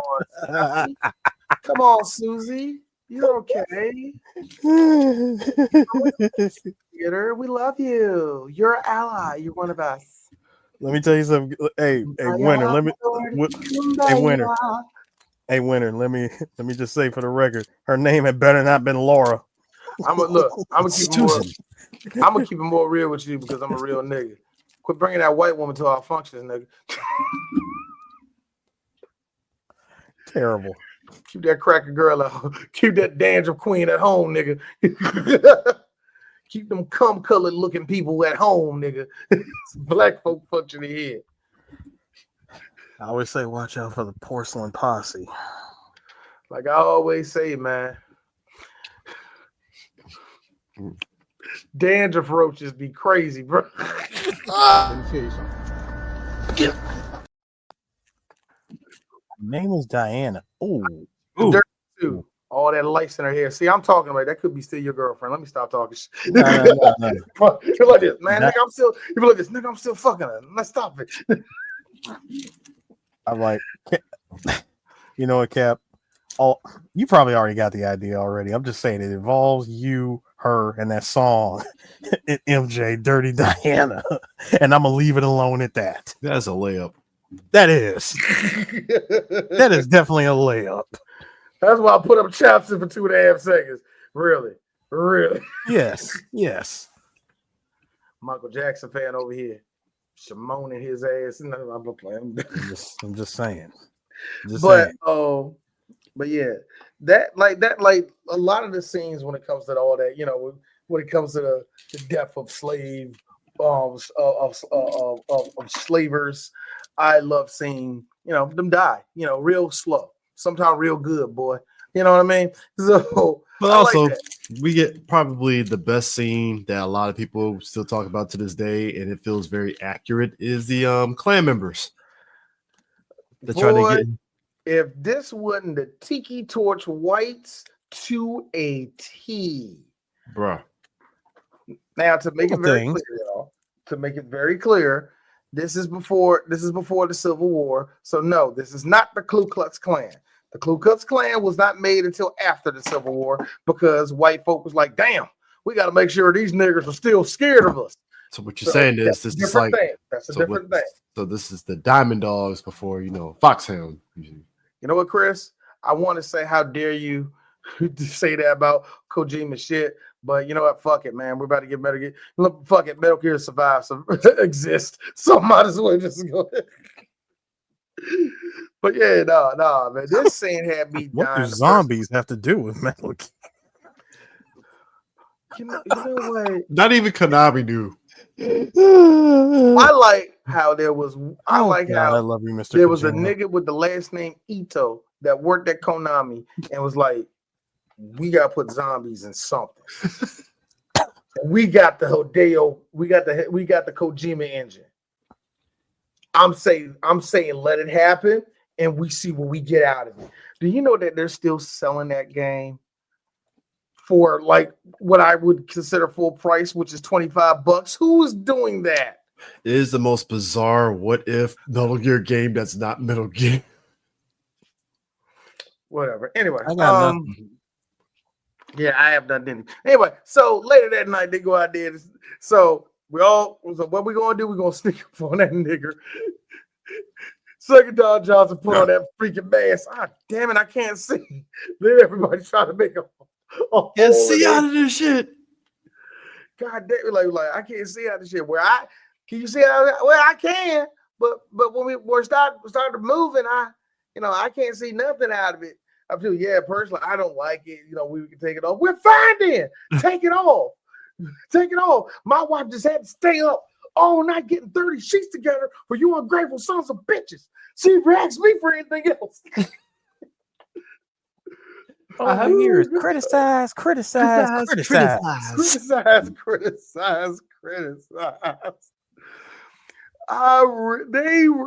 the thing. this goes into what I like to say that white people, here's the thing. Y'all intentions are good with a lot of shit y'all try to do, whether if it is going into the negative or positive. And this made sense. Hey, let's jump on. And y'all, they found every single way of screwing that up. I mean, it's just the conversations that I can't see. You got this shit. Why does it matter? The horses can see. That's the whole point of it. Like, but we can't see. Which like shout out to Jonah Hill. Jonah Hill, a lazy eye. Jonah Hill, all the way Jewish. But I messed up mine. You messed up mine too. My favorite one was the others. Like one of the dudes was like, "Man, can't you see out of this thing? Not too good." It's like, you know, like if I put it on and don't move, like it's okay. But then when I start riding around on the horse, you know, it just gets to moving all over the place, and I can't see after that. You know what that seems like to me? That to me is all you white people like, all right, the government gonna come up on us. We have it in here. Ain't no Marines gonna stop us. Cecil, you breathing kind of hard, boy. You all right? I'm all right. Well, I didn't eat all day, and I just want to make sure that got some beef jerky. God damn it, Cecil. Now, when we stormed the Capitol, dude, well, I wanted to, but got this Captain America shit. You see? So I got a question. I got this Monster Hunter spear. Yes, Justin. So I got a question. When we go inside the White House, that's the Capitol. The Capitol. When we go inside the Capitol, do we all jizz and AOC shoot at once, or do we like take turns? God damn it! We talked about this, boy. Stop throwing your semen everywhere. Well, I thought that was the whole point. That's the only reason I came on the bus. I wasn't really sure we were doing anything. I thought it'd be a cool thing to do. I was going to put it on my TikTok. Don't put it in your TikTok, boy.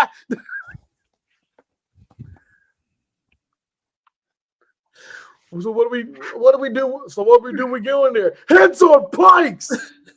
Like this is 31. This is 31 flavors of terrible. So does anybody got a real axe? I got an axe. I said a real axe. Oh yeah. I got this at Party City last year. It's so cool, right? God, they really broke into the Capitol. It was just. Well, Chris. Whiteness never ceases to amaze me. I was about to say, Chris, what do you I mean, look, Chris, look, it was like this. You don't want your top military guards to be decapitated, heads on pikes around the Bastille, okay? You don't want that. La résistance! Okay, you don't want any of that, okay? You don't want that to happen. Our king is great! Vive la révolution! D, how long have you been sitting on these clips? Sometime. Long-term booking. Long-term booking, nigga. So, all right. Long-term booking. All right, them running towards the fucking thing. They can't see people falling off. You couldn't see anything, and they got and they got pit, and they actually got like fireman. Like they actually had torches. They drove to the first of all, I love the decoy game. Okay, the fact that both Schultz and Django had decoys of them like sleeping under the stagecoach, and and the moment they were like, pull him out, and they're like, there's no one there, and then come to find out, they were way on the hill over yonder, and all I heard was yes, and I heard Dr. King Schultz, Vita saying, one shot. Don't worry, Harris. Don't worry. Look, I can see their parachutes. They're okay. Yes, very much this. I knew something was up when you saw him take a bunch of sticks of dynamite and shove it inside that false tooth above the cart. Into the tooth, yeah. Tooth. I knew something was up. I'm like, oh, they planning something. They definitely playing something. Cinema moment with the blood splatter on the horse. On the white horse. You see, the white horse in panic. I mean, put it like this: whoever hits that ground, whoever survived, all ran for the hills. They were like, "Nope, I'm not dealing with this." I mean, look, that spooked the horses already and shit. But like, thus we conclude that saga, and Schultz and Django have a conversation where basically, hey, if you go bounty hunting for me during this winter, we can split the funds and you'll have money to be able to properly buy your wife, and we can go our separate ways. Prior to that, it was this moment that we got to see Django be a natural marksman. Oh, yeah. Sniper wolf over here. Sniper Negro, if you ask me. Sniper black. Nigga black. Nigga wolf. I hate how we do this every single episode.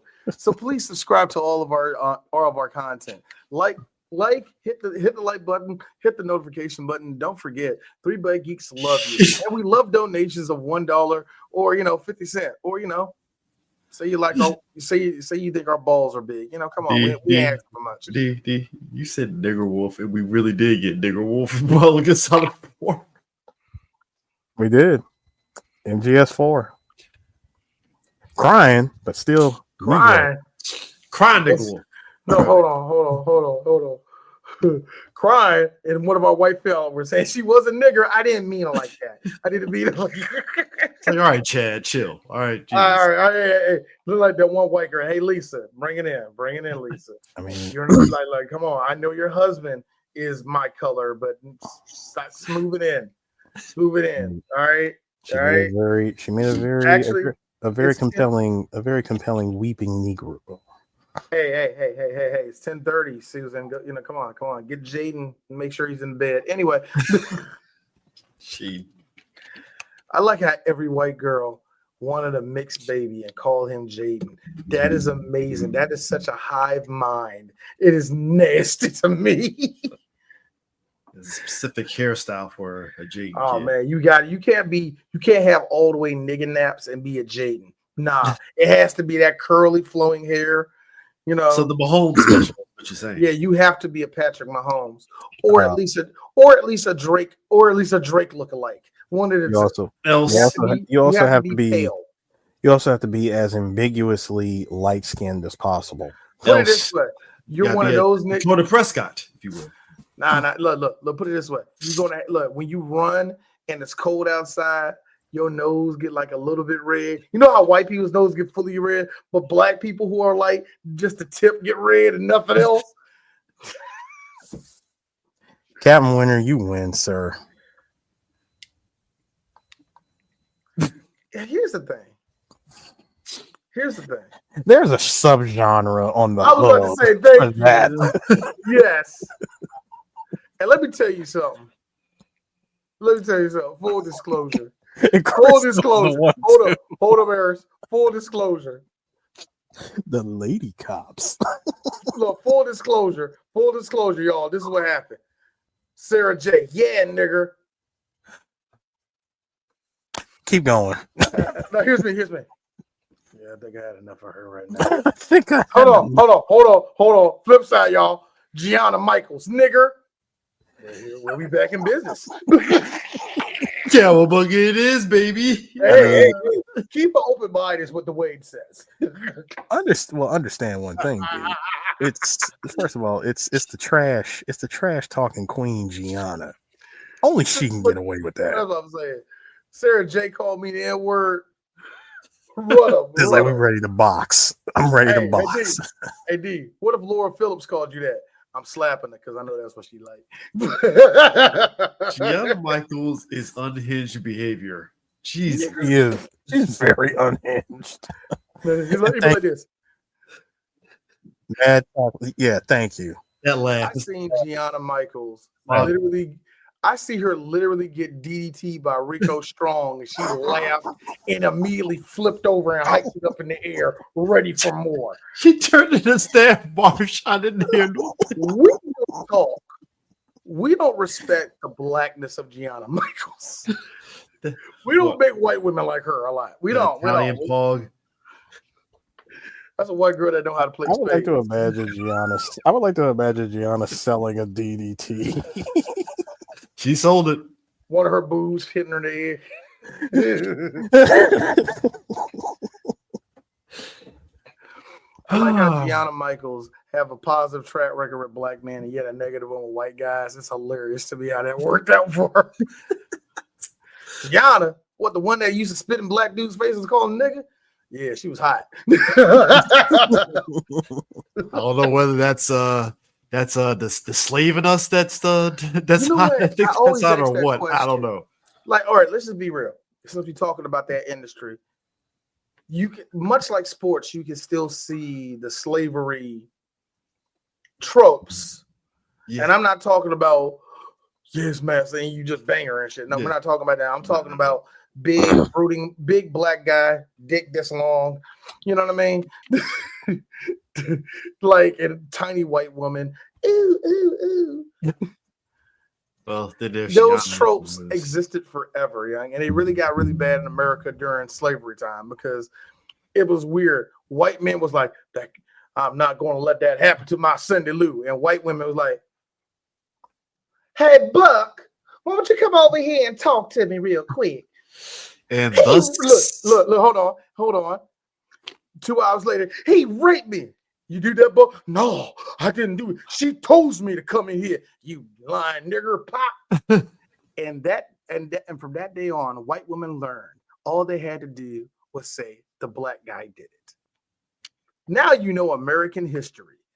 For more depressing ass American history facts, keep watching 3BG. D knows a lot of the sins, a lot of them. Brought to you by viewers like you. Nah, there is such a thing as cucking, and that's pretty much what that was. You know. Just imagine Miss Candy. Now you see how the Negro strokes differently from the white man. I think that's because they're so subservient right here, and that makes them.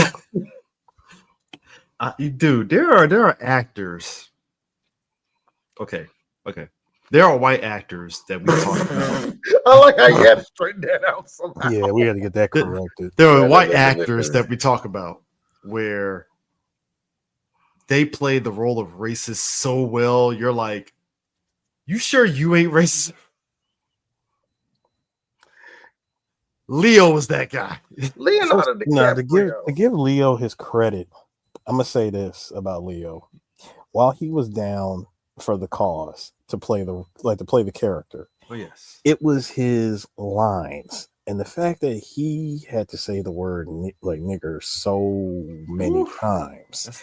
He was quite uncomfortable with doing it, with delivering the lines that he had to look to Sam Jackson for the green light. Like, is it really okay for me to say it? You're not going to hit me if I say it right. I mean, it's dedication.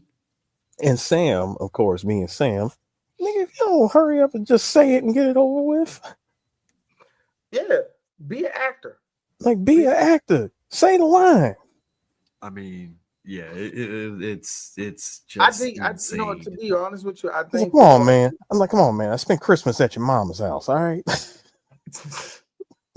It's like we family, bro. I think if you're white and you really do believe that that's wrong, and you shouldn't say that, has to be your mind. Oh yeah, it's troubling. I mean, can you imagine the decompressing that you do after this movie? If you're Leo, like that's probably like, I gotta get the fuck out this country tier of like, gotta go to Riviera or something. I think that's why Stone Cold felt the way he did, because I think Stone Cold, he's from Texas. Ain't no way in the world you tell me that's the first time he said boy and nigger. Ain't no way in the world. But that being said, I would think for Stone Cold, I don't want to do that. Yeah. You know, you just simply don't want to do that. and you have to put yourself in that mind state. And I don't have proof that he used to be a racist before he got into WWF and met like Papa Shango or some shit. I'm not assuming that, but let's just go with that idea. He had to go back to when he was racist, a person that he isn't no more. I think that's tripped out for those white people. You know what I mean? Where you're playing the monster that you used to be. I think that sucks. In the case of Leo, who is Hollywood racist anyway. True. I'm sorry. How many black movies did you did?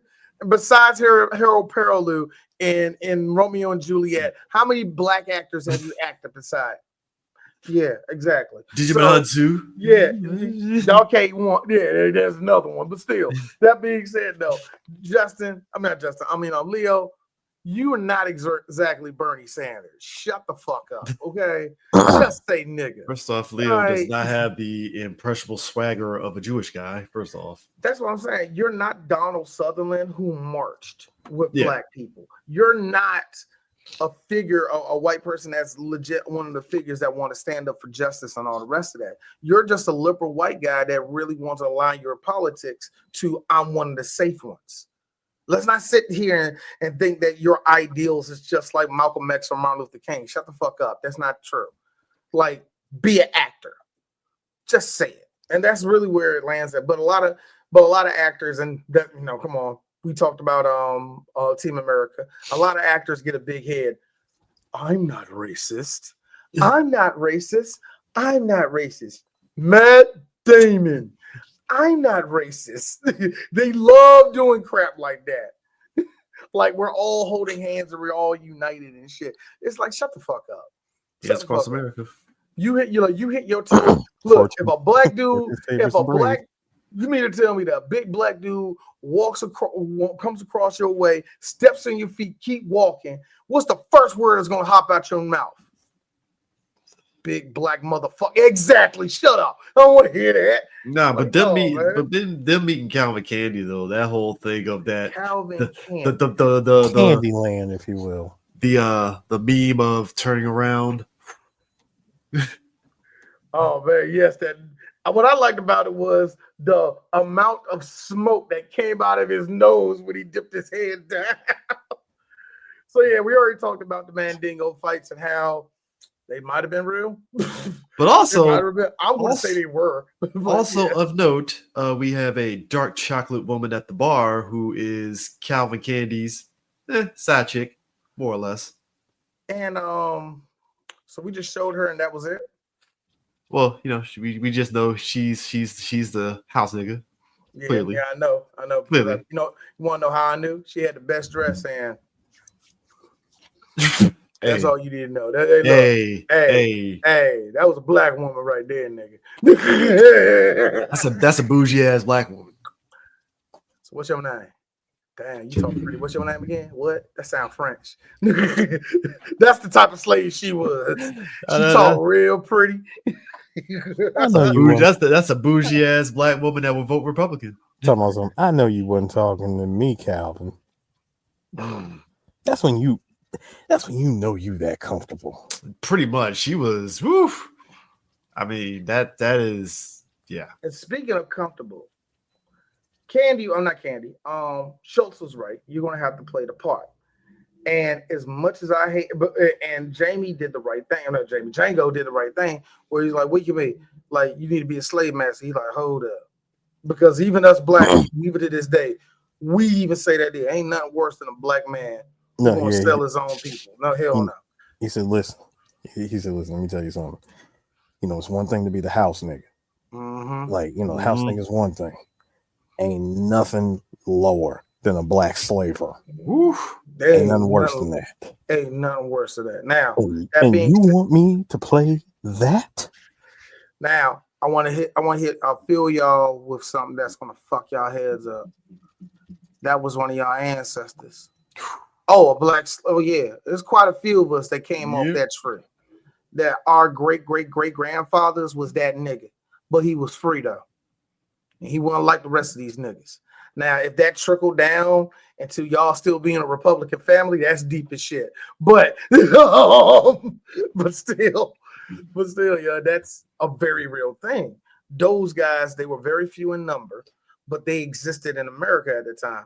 And yeah, for us, they were worse than white folk. And that one, and I give Jamie that one little point, like, what you looking at, boy? Like when he said that to me, my blood boiled. Like, this nigga on a horse just called me boy. Look, I got mad for the slave. Like, the fuck you talking to me like that? I mean, but just go ahead and get the molasses out your asses. But just any of these white folks here, dude. But just him like having to actually, I'm sorry, Chris. And on some real shit, for any of our white folk here listening, for black folk, that is scary to us. Where a black guy who has every intention being more evil than a white person. That's a nigga that is unchained, and you like there ain't nothing worse than those black because they are cold. They don't care.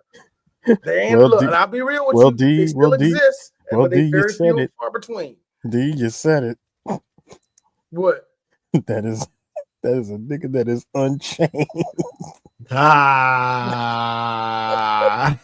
Oh God, I hate you so much. We have to do it now. Thank you, Eris.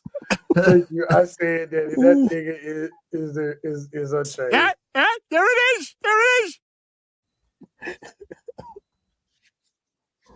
So while Django was unchained on that horse, playing Rick Ross, I gotta give it up.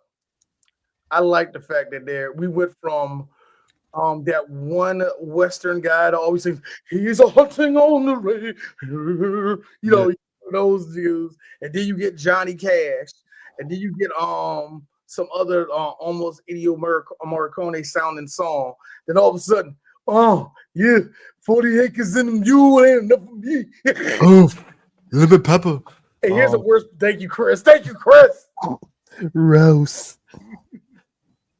Jose.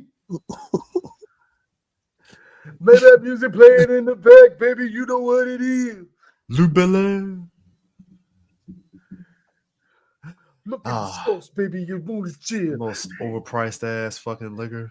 Let me be honest with you. I love you, Rick Ross, but I am so tired of Rick Ross.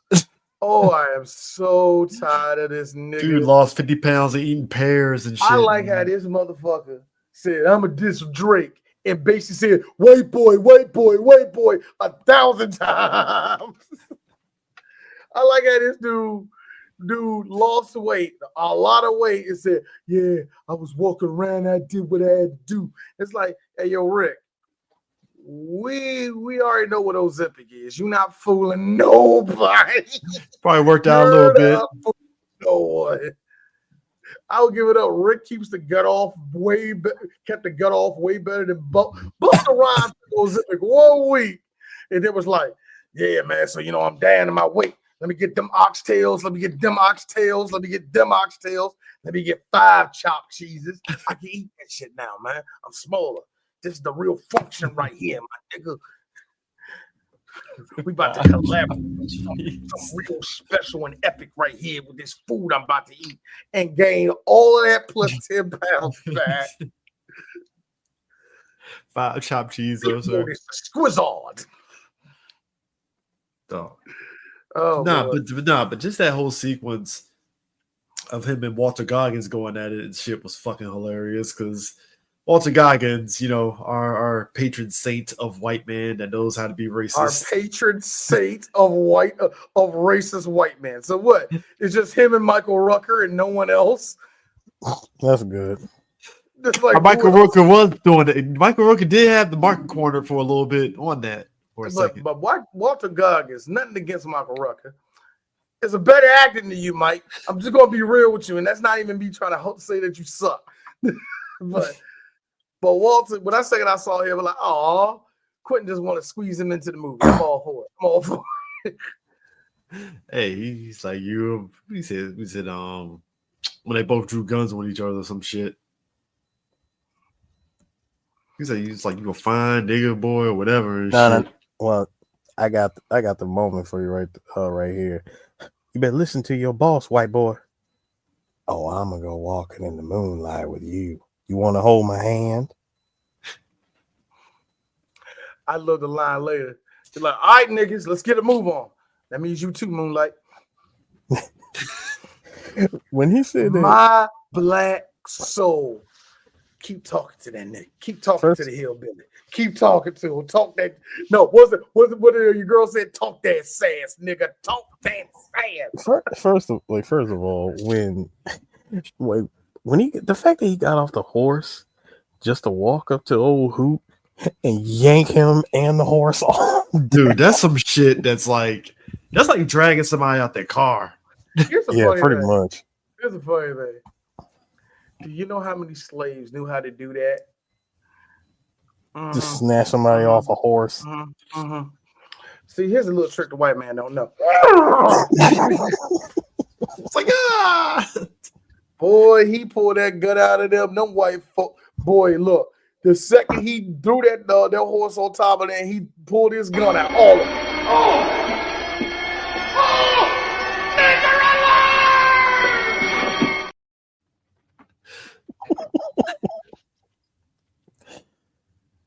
Whew, how that made it into television still. My bad. I didn't mean to play it again. My fault. That still astounds me that made it into television. Let's be real. That's what they thought. Obama's presidency was. It's gonna be. Just. No, that's what they thought when Kamala started running. No, that's what Elon thought when he's like, what Washington D.C. is so beautiful. Black Lives Matter. What? Hi, Elon. It's like, whoa, hey, buddy, what are we doing here? I said that my heart goes out to you. That's what I said. That's what I did. That was my gesture. Time for a second. When you were a meme. No, that was just my gesture of my heart going out to you. First off. No, first off to you. Why are you denying that SpaceX is not a good? When he said my heart goes out to you, I was like, that has to be bar none the most audacity of white privilege. No, white privilege came the very next week. Here's Steve Bannon.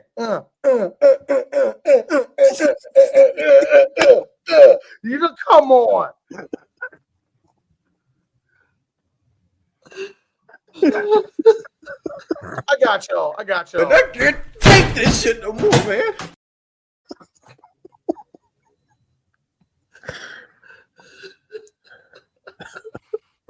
You know what was great? For 2 seconds? I knew she wasn't going to win.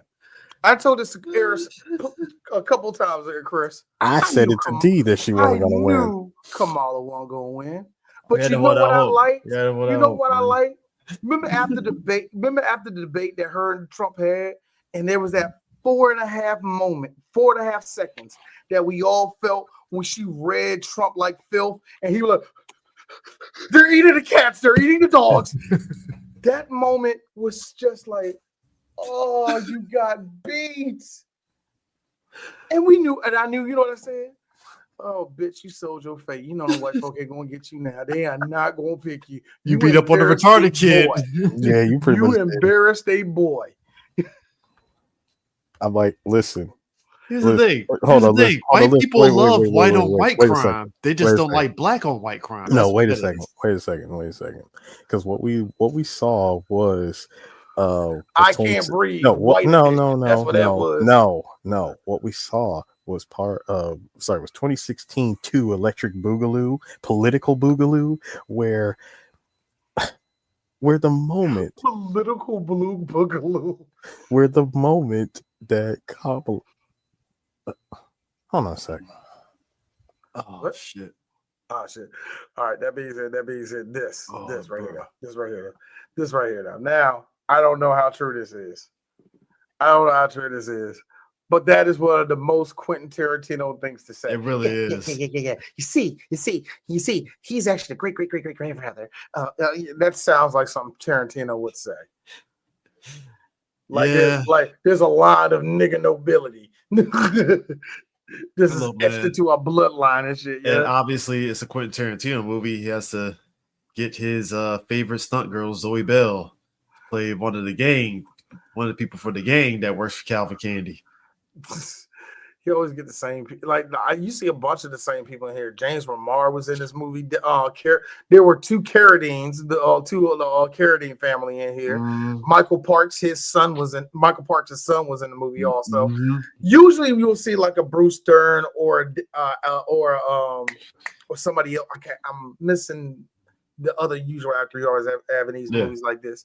But you would think you have another person on that level here. But yeah, but this still was chock full of people he either worked with or people you can tell that he's been trying to work with for a while. And they're not even top of the line actors. That's what makes it so funny to me, man. That's why I think it's cool in a movie like this. That's why all of a sudden you see Jonah Hill. You're like, wait a minute, hold the fuck up. And by the way, I feel as though that Don Johnson is one of the best racists that I ever seen on screen. Dude, we just talked about it before. What was it? We're doing Big Daddy. Yeah, no. I'm talking about the other movie that he was in with our boy Aaron Pierre. Ridge. Rebel Ridge. Yeah, that one was like, wow. So you really just lean heavy on the southern racists. I think he is like this. I think if you know, you can, again. I think Don Johnson comes from that era. Unlike Leo, was like, I don't know, what are the black people going to think about me? All that. Don Johnson. Well, I'm an actor. And hold on, what part? Arkansas. I do declare. There it is. That's how Don Johnson is. He's like, I'm ready. How many times I get to say nigga? That's a lot. I'm gonna make it work. I mean, I'm just saying, if they ever do a super duper, super serious Dukes of Hazzard movie, you know, Don Johnson could be playing a super serious Boss Hogg. I was about to say he's gonna play Boss Hogg, nigga. Be the most super serious movie. It's like, wow, Boss Hogg is actually pretty badass. Boy, digging this new Dukes of Hazzard. Oh, I just thought about it. We can't do it. Well, Dixie. Yeah, Dixie can't have the Dixie flag on the Dixie flag on the jam car. I'm gonna be real with you. I'm gonna be real with y'all. I don't think we ever said it, Chris. It's you and me. We both have the same thing to say about it. We need that Confederate flag on top of the General Lee, bro. We need the Confederate flag. Don't do no weird shit and put like the flag of Georgia on top of the shit. No. You puss out if you do that. It's like, come on, guys. Come on. This is like it'd be like the South Carolina flag, and on there it'd be like the South shall rise or something in there that's vaguely Confederate, but not all the way Confederate, so they can get away with it. The South shall rise again. You know what? I like how white folk have been saying the South shall rise again for 100 years. And yet, the South has failed to rise, but only fuck up presidential elections. That's all it's ever. That's really accomplished. That in Disney World, really. That Disney World, the SEC. That's about it. That's about it. I mean, you know, the South definitely gave us some good Whataburger, but that's about it. Whataburger is more Texas, isn't it? Still Southern. Still Southern. I got a question. Well, yes, Texas technically is the South. Yes, it is. But okay, whatever. Well, I don't think I know what I'm talking about. I know. I think when everybody think about the South, they think about no, you know, dig that. You know what I mean? I mean, I think Smokey and the Bandit too. So you know. What is with you and your affinity for bringing up white men in cars in the South? Dude, we are products of North Carolina and one guy from Florida in this group. So I think that's par for the course here. No, Chris, you gonna say one of y'all niggas. One of you niggas like Richard Petty. I know one of you. No. Like, first of all, Chris, Florida adjacent. Okay, yeah, Florida adjacent. Wow. Remember, I am not technically from this country. Oh, look out! Look, fucking Boris Kojo over here and shit. Hey, listen, I'm standing on my birthplace. I was there for the Berlin Wall to fall. All right, we were all there. Mark, you know, Michael Hasselhoff, David Hasselhoff, you know, dance by the wall. You know, hey, no. I mean, I was actually there, is what I'm saying. So well, yeah, you saw David Hasselhoff, you know, performing at the wall. Yes. Mr. Gorbachev, tear down this wall. Reagan smash. Reagan smash. Who knew fucking season 1 fucking Family Guy? Shit's still fucking hilarious. Oh, it's still funny. I don't care what anyone says. Season Reagan 1 is too Smash. good. The amount of gifts from that Reagan Smash shit had me in tears. I swear to Reagan you. sleepy. Reagan sleepy. Gipper. Again, had no business being this funny. Oh my god, man. But nah, like that whole sequence when they get to the house and When they get to Candyland. they get to Candyland and they get Kerry Washington out the hot box. Yeah. Yeah. Oof. Again, here's look. Kerry Washington.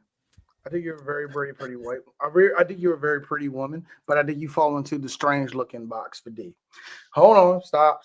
This is not saying you're an ugly woman, because Tracy Ellis Ross is in that same box. But here's the difference: her bug eyes and big booty kind of negates a lot of that shit for D. especially when the Yeeks is sweating. Here's the one thing I will say, man. Tracy to me still ain't that thick, but I see it. Diana Ross's kid, of course. Come on. Chris, don't do that. Diana Ross is built like a number 2 pencil, nigga. Tell that to Billy D. Williams, sir. You know what Billy D. Williams said? Bitch was built like a number 2 pencil. Pussy was decent. Decent. Billy D. Williams saying mid will make my fucking day. Mid. The one thing I give Billy D. Williams is this. I was telling this last night. When the Colt 45 hits better than she did. Shit, goddamn. His Command and Conquer checks hit better than that. Woo! God damn. Thank you, Brian. Works every time. Let me tell you something, y'all. Billy D. Williams, and I really mean this, he is one of the coolest black men who ever lived. Like, it's amazing that he's in his 80s and he still look good. That's a good looking nigga. That's a nigga that moisturizes and drinks water. Boy, he look like boy.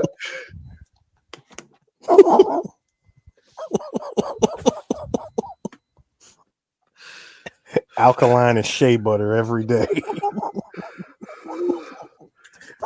Don't forget. Moisturize and drink water. That's too good, Chris. Don't forget, y'all. All you need is 3 fingers and a scoop of Duke.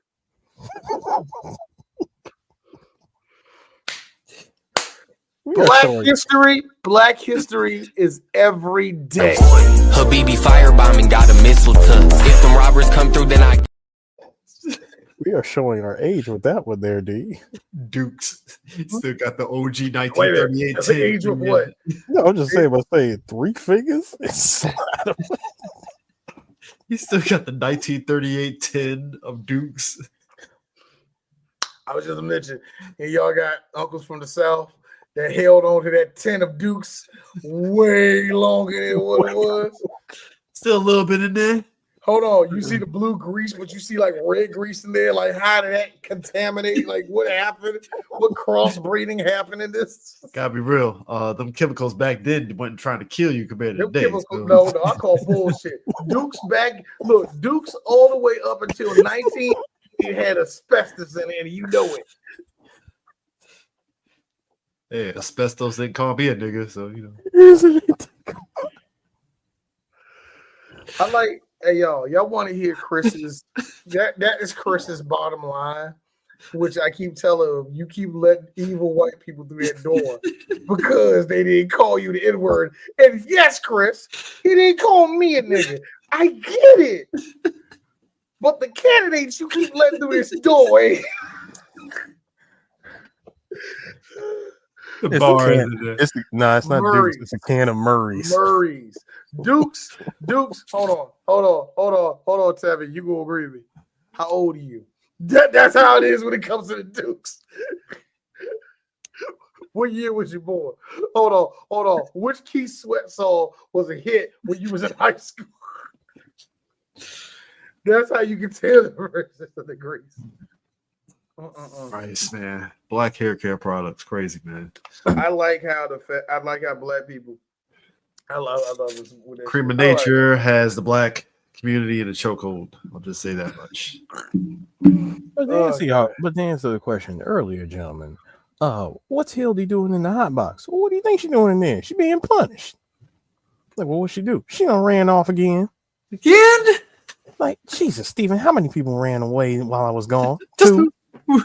The way you put up two. He said just two. Talking about last night. They brought her back this morning. Talking about how long she been in the box. How long you think she been in the box? All day.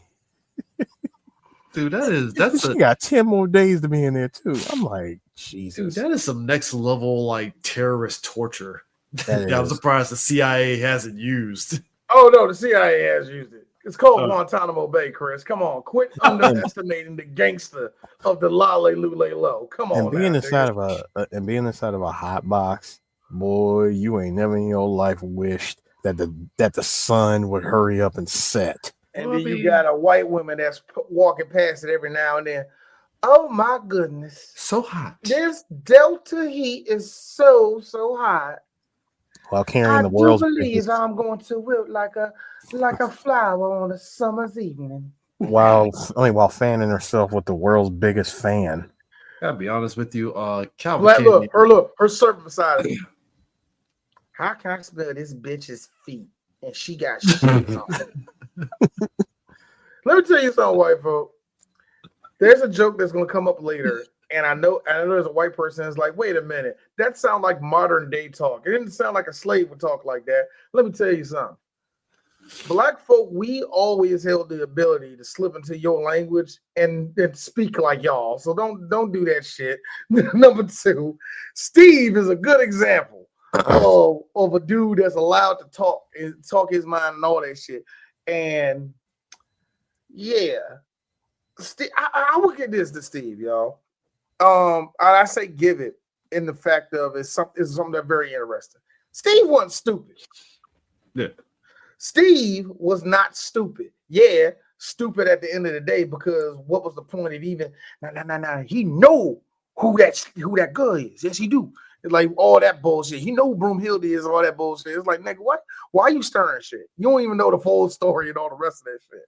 You know what I mean? It killed me. And then remember later on, he clearly says it. Ain't like these white folk ain't never had a good idea in their whole life. Meaning that he sat around them white folk like, y'all stupid. Taking data and notes. Taking data like, these white folk ain't clever. The spook who sat next to the door. And then exactly. And then you get and then you hear what it was said earlier. He likes to be called Monsieur Candy. So he is French. No. He doesn't speak French. If you speak French to him, he kind of feels. No, if you speak French to him, you'll tease him. You'll tease him. All right, Eris, your nickname is what? DJ Tsunami? Yes, that's correct. What if you got mad every time somebody spoke Japanese to you? I wouldn't necessarily get mad. You shouldn't get mad. I wouldn't get mad. You shouldn't get mad. You wouldn't get mad. In fact, no. Here's what I would do. Number one, I will mute my mic every time I put down my water bottle. I'm messing with you, Chris. Hey, number two. You know what's the best part? When he gave you the finger, it was blurred. It was already blurred. Blurred for the background.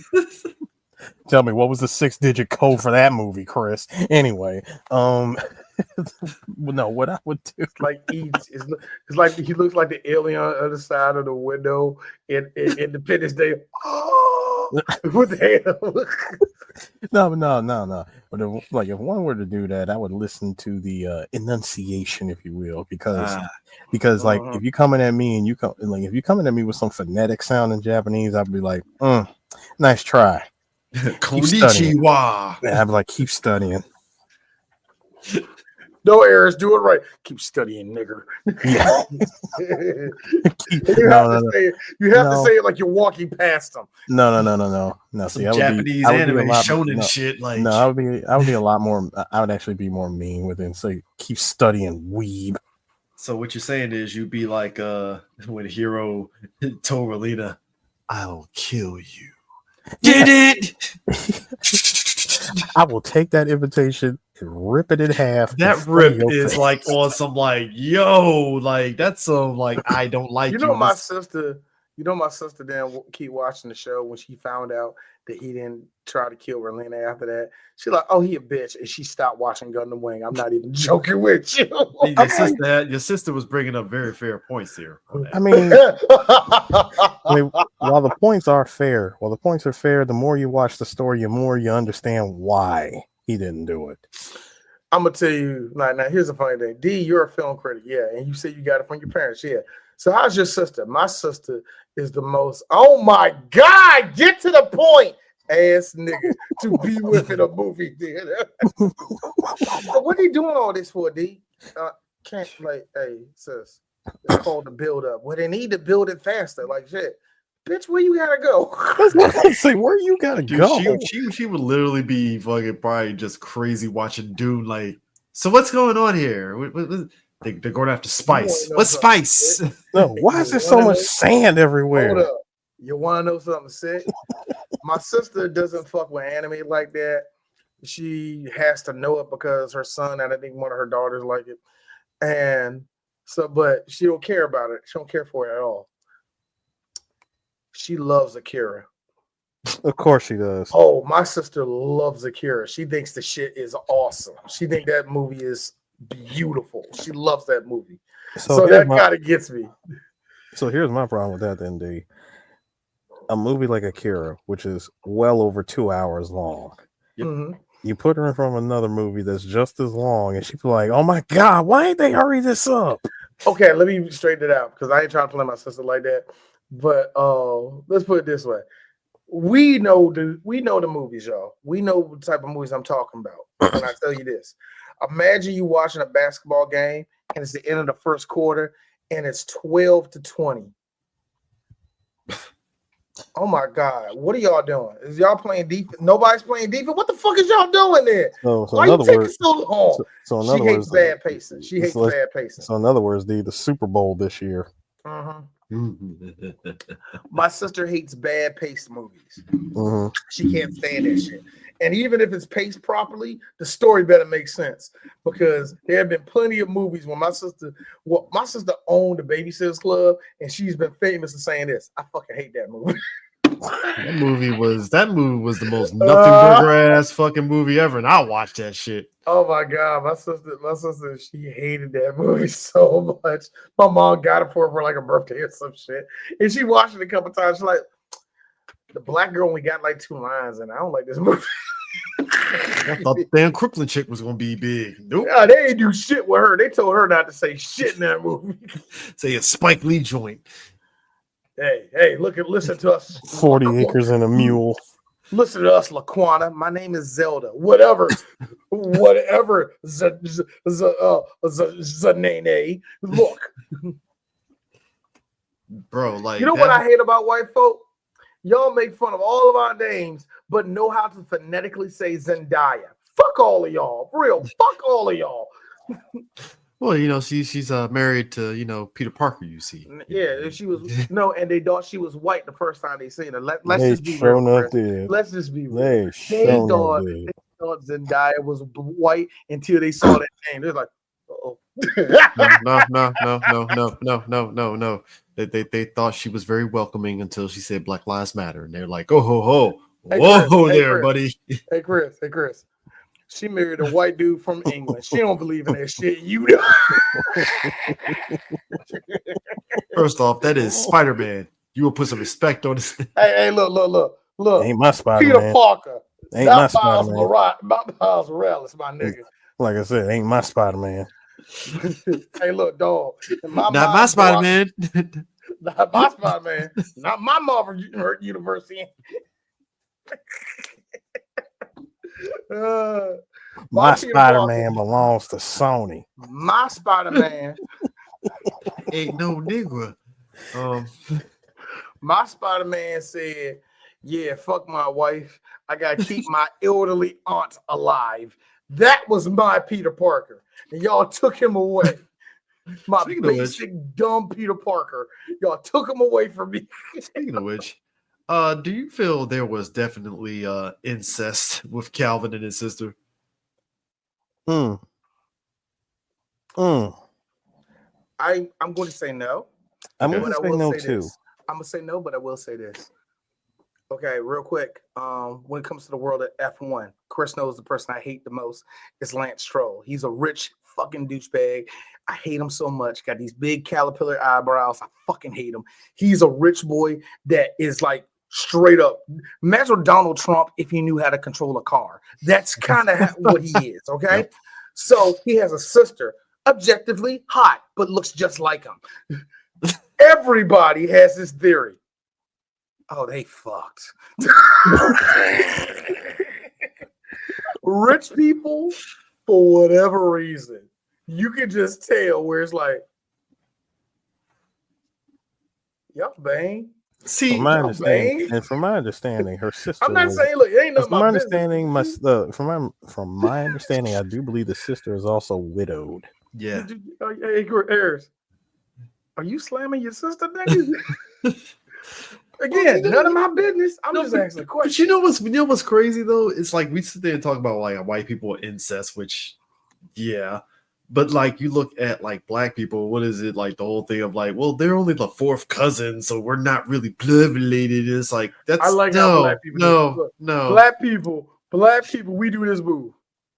So who your uncle? And who's his brother? We ain't related. What's up? Woo, yes. I was asking one of my friends. I was like, hold up. So how is she related to you? Your granddaddy's brother's sister-in-law. Okay, you good. It's like, oh God. Here's my thing, y'all. I understand the wedding. I think it's sick, but I understand the funeral. Why are you going to your own family reunion and checking out any women is diabolical to me. Because let's just be real. One of them gonna look good as a motherfucker. And you gonna find out that's your second cousin or your first cousin. So the idea of like, yeah, man, what bitches is at this function? Stop. How bad is it, Chris Harris? How bad is it? I'm going to a family reunion, man. I'm about to give me some pussy. What? Like, huh? No. It's too late. Dog, Harris is the best. The watermark is gone. Yeah, the watermark is gone, bro. You already said it. I'm going to a family function, and I hope some bitches there. You're gonna find out that's your cousin. That is that, yeah. So that's why I was like with Calvin and his sister when he babies come out, they bottom row with teeth jut up like this. Go be a proctor. See, here's the difference. I think proctors are fine. I just think if it gets cold, they get really cold, like they're super anemic. Oh God, we had like 3 or 4 proctors in our graduating class alone. We did. I had 2 proctors in my school, and there were 4. No, actually, it was 4 proctors. All of them were light-skinned. Oh, but 2 of them were like, "We're from North Carolina."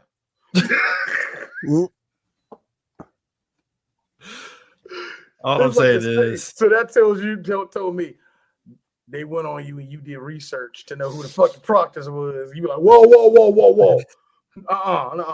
If anybody that's not from the state of Maryland wants to know, they're basically a family of Native Americans and Black people who came together during slavery time. Again, like I said, the history of slavery in Maryland is fucking fascinating. But that being said, they had a big old family. And it's been said that there's inbreeding in the proctors. And the proctors have said up and down, no, there isn't. The Savoys, they fucked each other. You can't tell me none of them Savoys fucked each other. If you ever met a Savoy, they all look like Tiny. They all look like Tiny off of look like T.I.'s wife, Tiny. All got them pit bull noses and shit. The real fine look, and y'all know it. If she a Savoy and she cute as hell, she look like she's fucking Lotto, don't she? Look, all I'm saying is Calvin Candy was to me, the Savoy girls look better than the Proctor girls. That's all I gotta say. Is this Trailer Park Wives? What is this?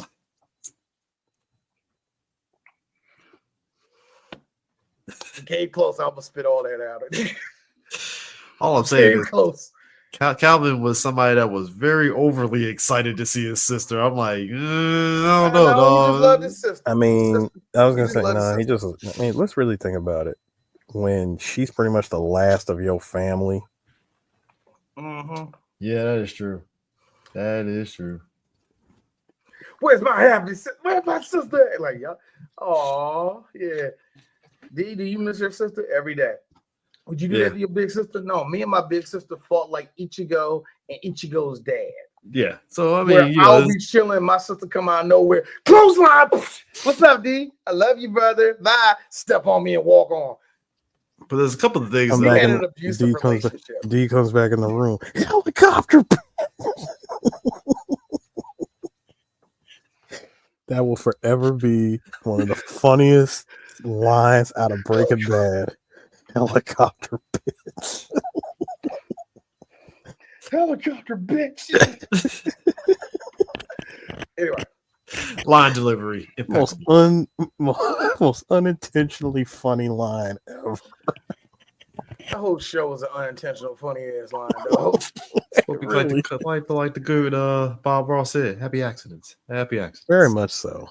So they get down to Candyland. The chess maneuvers start. Because between Steven sitting up saying who's that black man on that, who's that nigga on the nan and shit. He's already it's already Steven already got who that nigga on that nail.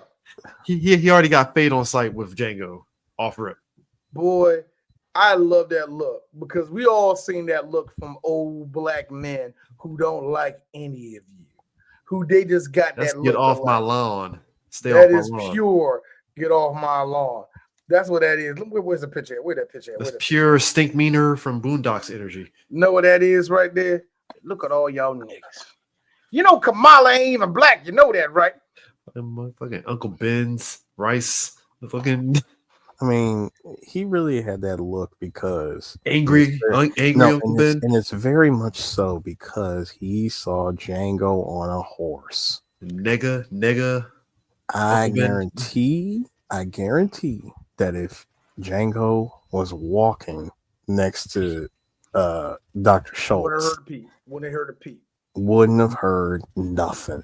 They would have been friends. You know what? Oh, so you a freak, man? Really? Well, I can show you the good niggas. because he would have curled up to him, yeah. Yeah, because think about this. They gotta fuck that up. Yeah, they did. Gotta fuck that up. Yeah, that was a little too hot on the plan. I mean, not to mention earlier when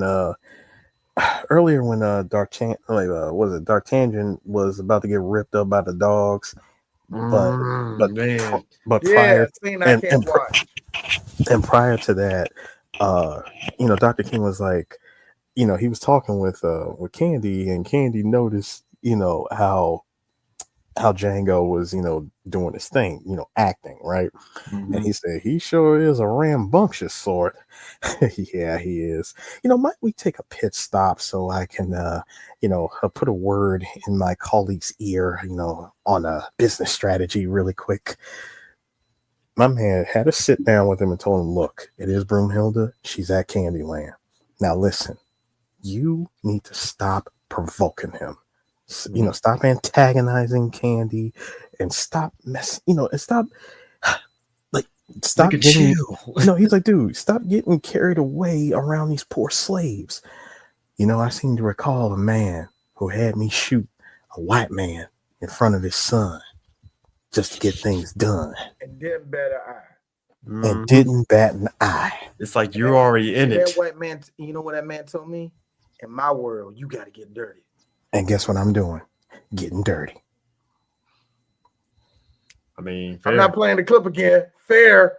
Yeah, I mean, he had a point. Here's the thing. You know what that is? That is a symbolism of something where it's like white people like the idea of something, but then like when the heat's really on, they back out. Yeah. You know what I saw? You know what I saw? I saw this. So why we gotta do any of this DI bullshit? Give me 1 second. Let me talk to my colleague. What are you doing? What are you doing? We don't want this. You want the DI shit? Yes, I do. You want your white women to have shit? I do. But you can't do it. You can't go and get my own people. Really? I recall you told all of us black people vote for Democrat, and we were gonna be all right. We were gonna get everything we want. And you know what y'all did? What did y'all do? We did nothing. You did nothing. So I'm doing it. that's how I see that right It's like you threw listen, in 2016, you threw a Jewish man under the bus. You know what so you know what I recall? When we said we don't want the cops to shoot us.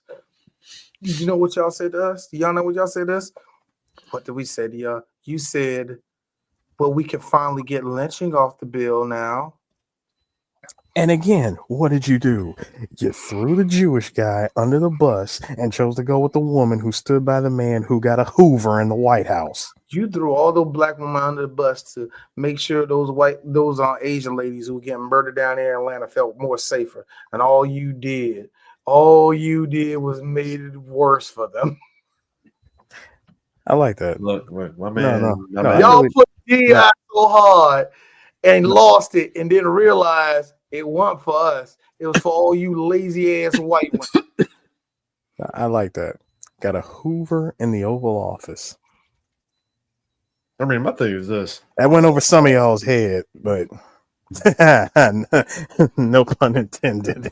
I mean, my thing is this. Like that, like for me, Schultz having that look of like shock of the guy getting ravaged.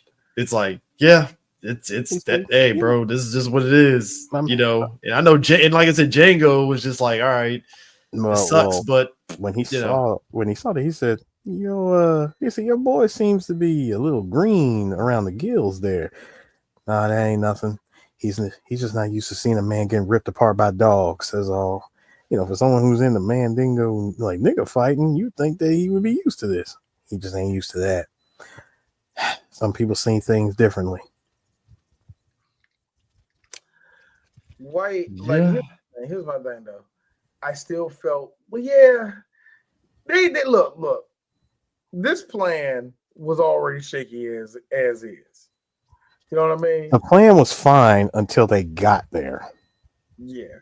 It was until they got there and they didn't realize, much like the line from Hateful Eight, you didn't count on the storm and you didn't count on the two of us. Exactly. You didn't count on a house nigga being more intelligent than you give him credit for. Yep. Not to mention, you threw off some red flags by showing up with a Negro on a horse when it's against the law.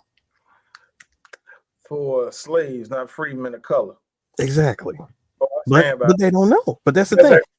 I love that because that's actually real law. I'm a free man of color. Fuck you. No, but that's the thing, dude. That's the thing. Unless you walking around with your freedom papers around your neck like a Rockefeller chain, you like how is anybody to know that you were Freeman? Harris, first off, let me tell you something. There was this movie. I suggest nobody watches it. I watched it once, and it's 3 hours fucking long. No, it's actually 3 hours too fucking long. It's called Gods and Generals. It's one of the biggest propaganda movies you ever fucking see in your life, right? Now, there's this scene. Now, you remember Coconuts, nigga that played Coconuts and Do the Right Thing? Yeah, that brother. Now, he was in the movie playing a free man that was helping out the Confederacy. Now, did these men actually exist? Kinda they did. They were mostly motherfucking what you call them teamsters. They're basically teamsters, you know what I mean? But anyway, he did it because the white man that gave me my freedom papers, he said he was going off to the war. I said I was going off with you. What, nigga? Tackle. And then Tackle. when the white man died, right? He's over there over his body. You're hearing the ooh, ooh, ooh, music in the background and all that shit, right? He's over there, eyes, watery, one down. And he looked at him. He like this.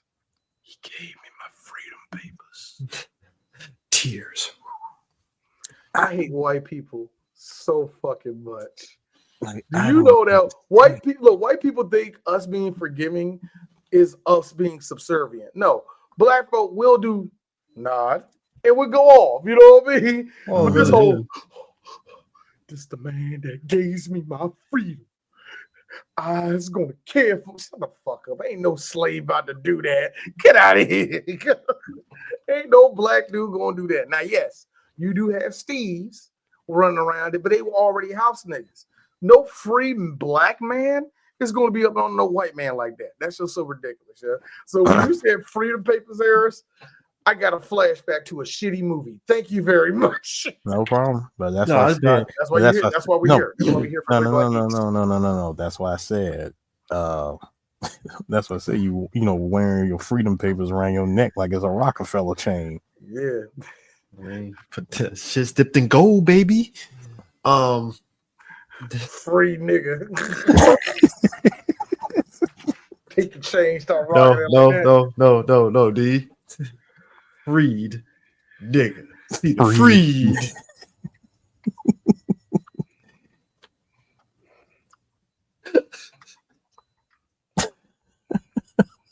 Surprised some hotel didn't fucking make free, nigga. Like this. With this hand, I am liberated.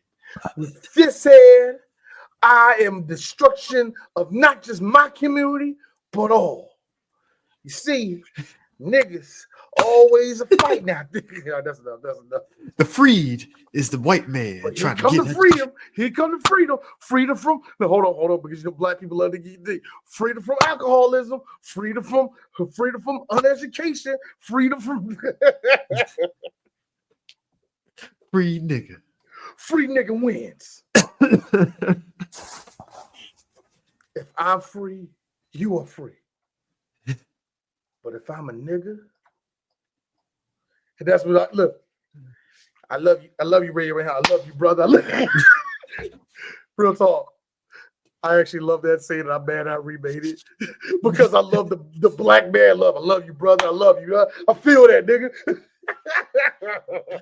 But nah, bro, like when they get inside the fucking hole, like inside there and the chess match starts, but like we see the fact that Django sees Broomhilda and it's like, okay. I love that scene because Schultz is talking all straight up German so nobody can understand the whole time, but he's just telling her, all right, promise you're not going to scream. She's like, you're like, yeah, I'm not going to do that, right? Door open up. Hey, troublemaker. She turn around, just see him, just pass out. It's like, well, Django, I didn't know you had it in you. Let me be real, women. Number one, yes, that is your man coming back. Somebody you thought died. Your lover came back. But I'm going to keep it real. He came back wearing that shit. You better fuck. Hey, Carrie. You better fuck the shit out of that nigga. That is a Mr. Plow tier. Mr. Plow. I don't want to. Homer had the Mr. Plow jacket on. Look.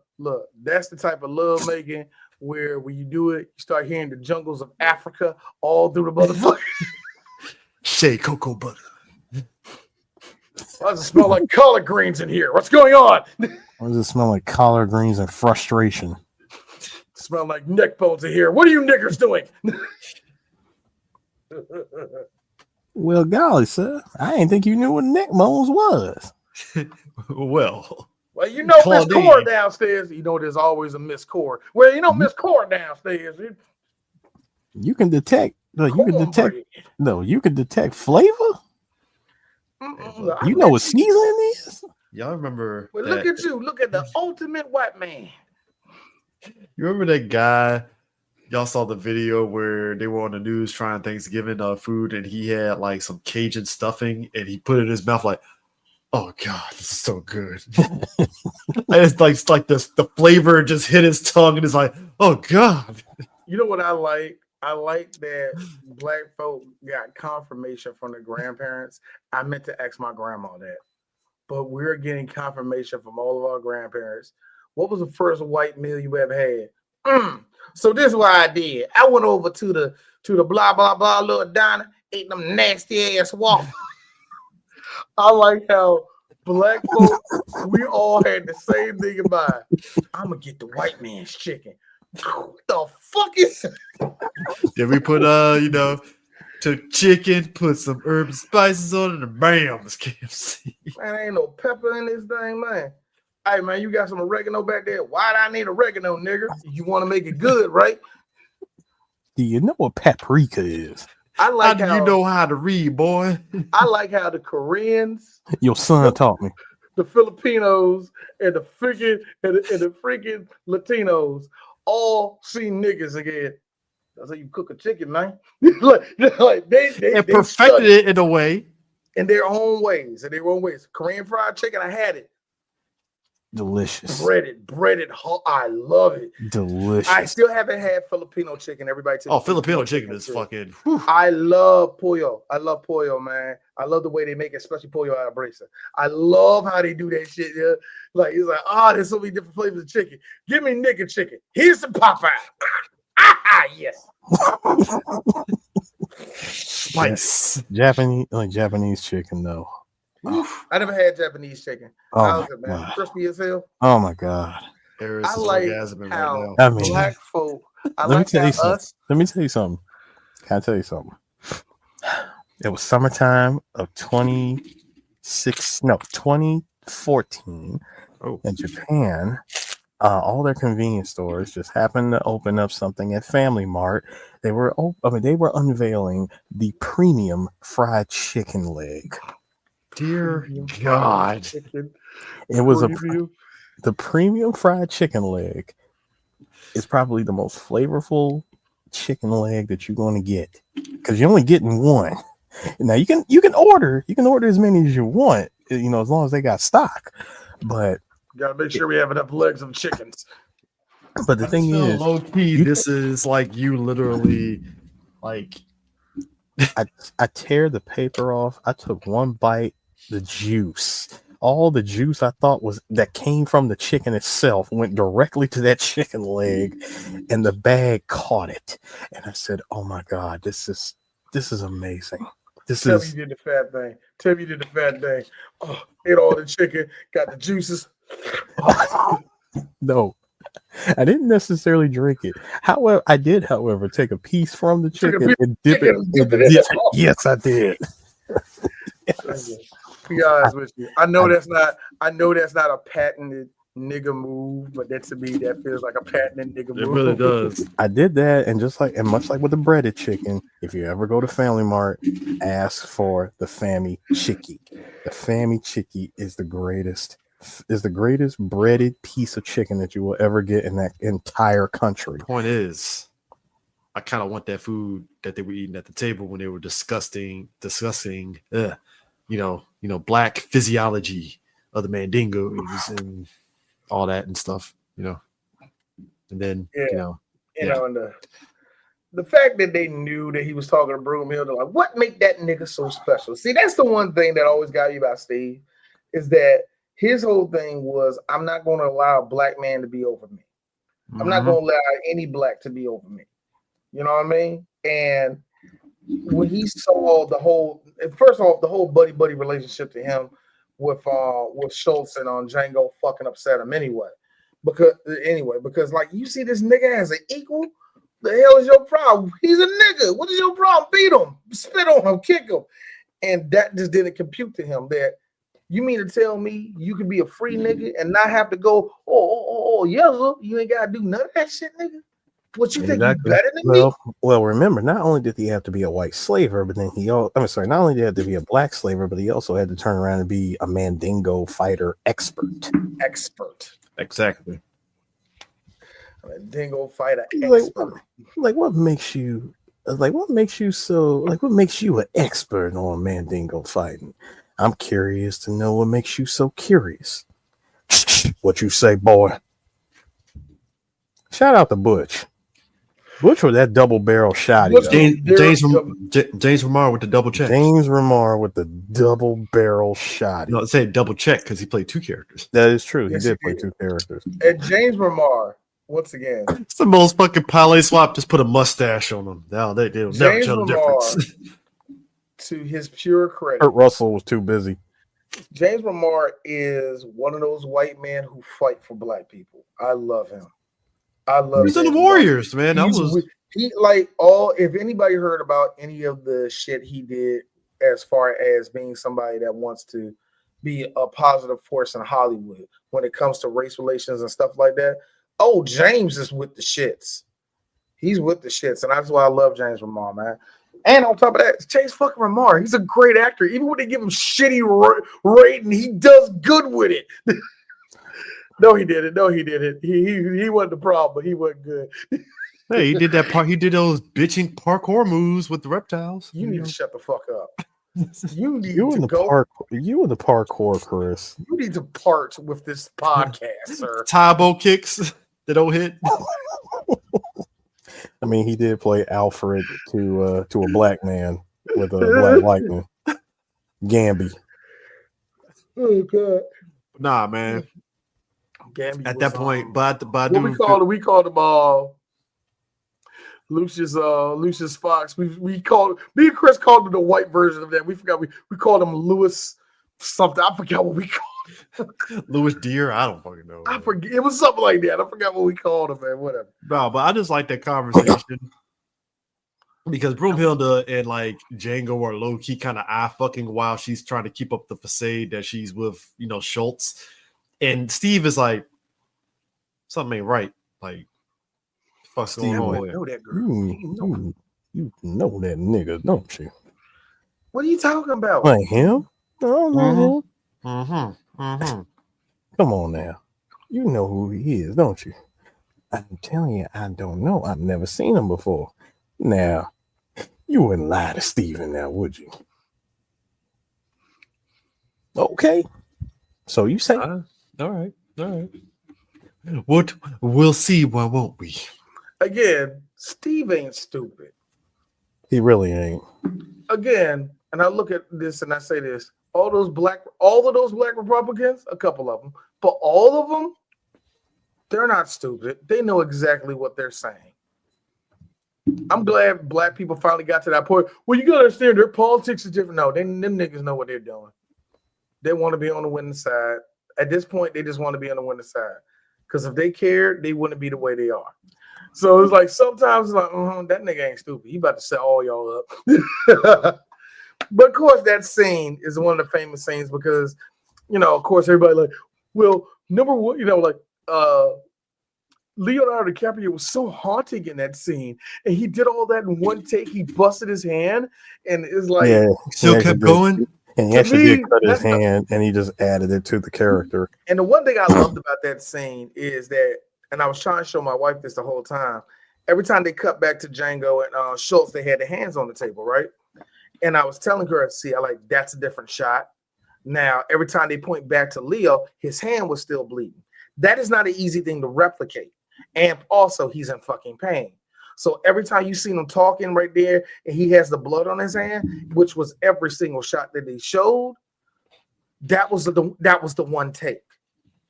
They did not do that take again. That was one fucking take. Yep.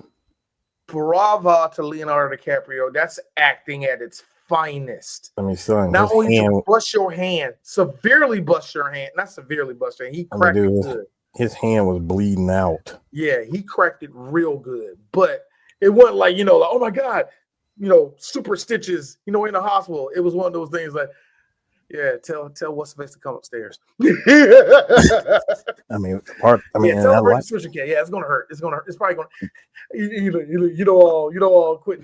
All right, Leo, I'm gonna be honest with you. We're gonna do the scene, but you gotta get you fixed. We need feet badly. that scene. Okay, hold on, That shut scene. up. Shut up real quick. When Broomhilda was in that hot box, I was saying to myself, hey, Quentin, I swear to God, if you do a pan and shot where it goes feet first all the way up, I will never forgive you. Oh, I was waiting on it. Ashy ass feet. Kerry Washington feet, so you know they skinny, got little her toes. Her toes might be pretty to some people, but they're like little, they look like black eyed peas. Anyway, I'm just So gonna run tip to her body type, man. Come on now. Anyway. so that shot, by the way, of of Steven figuring out, wait a minute.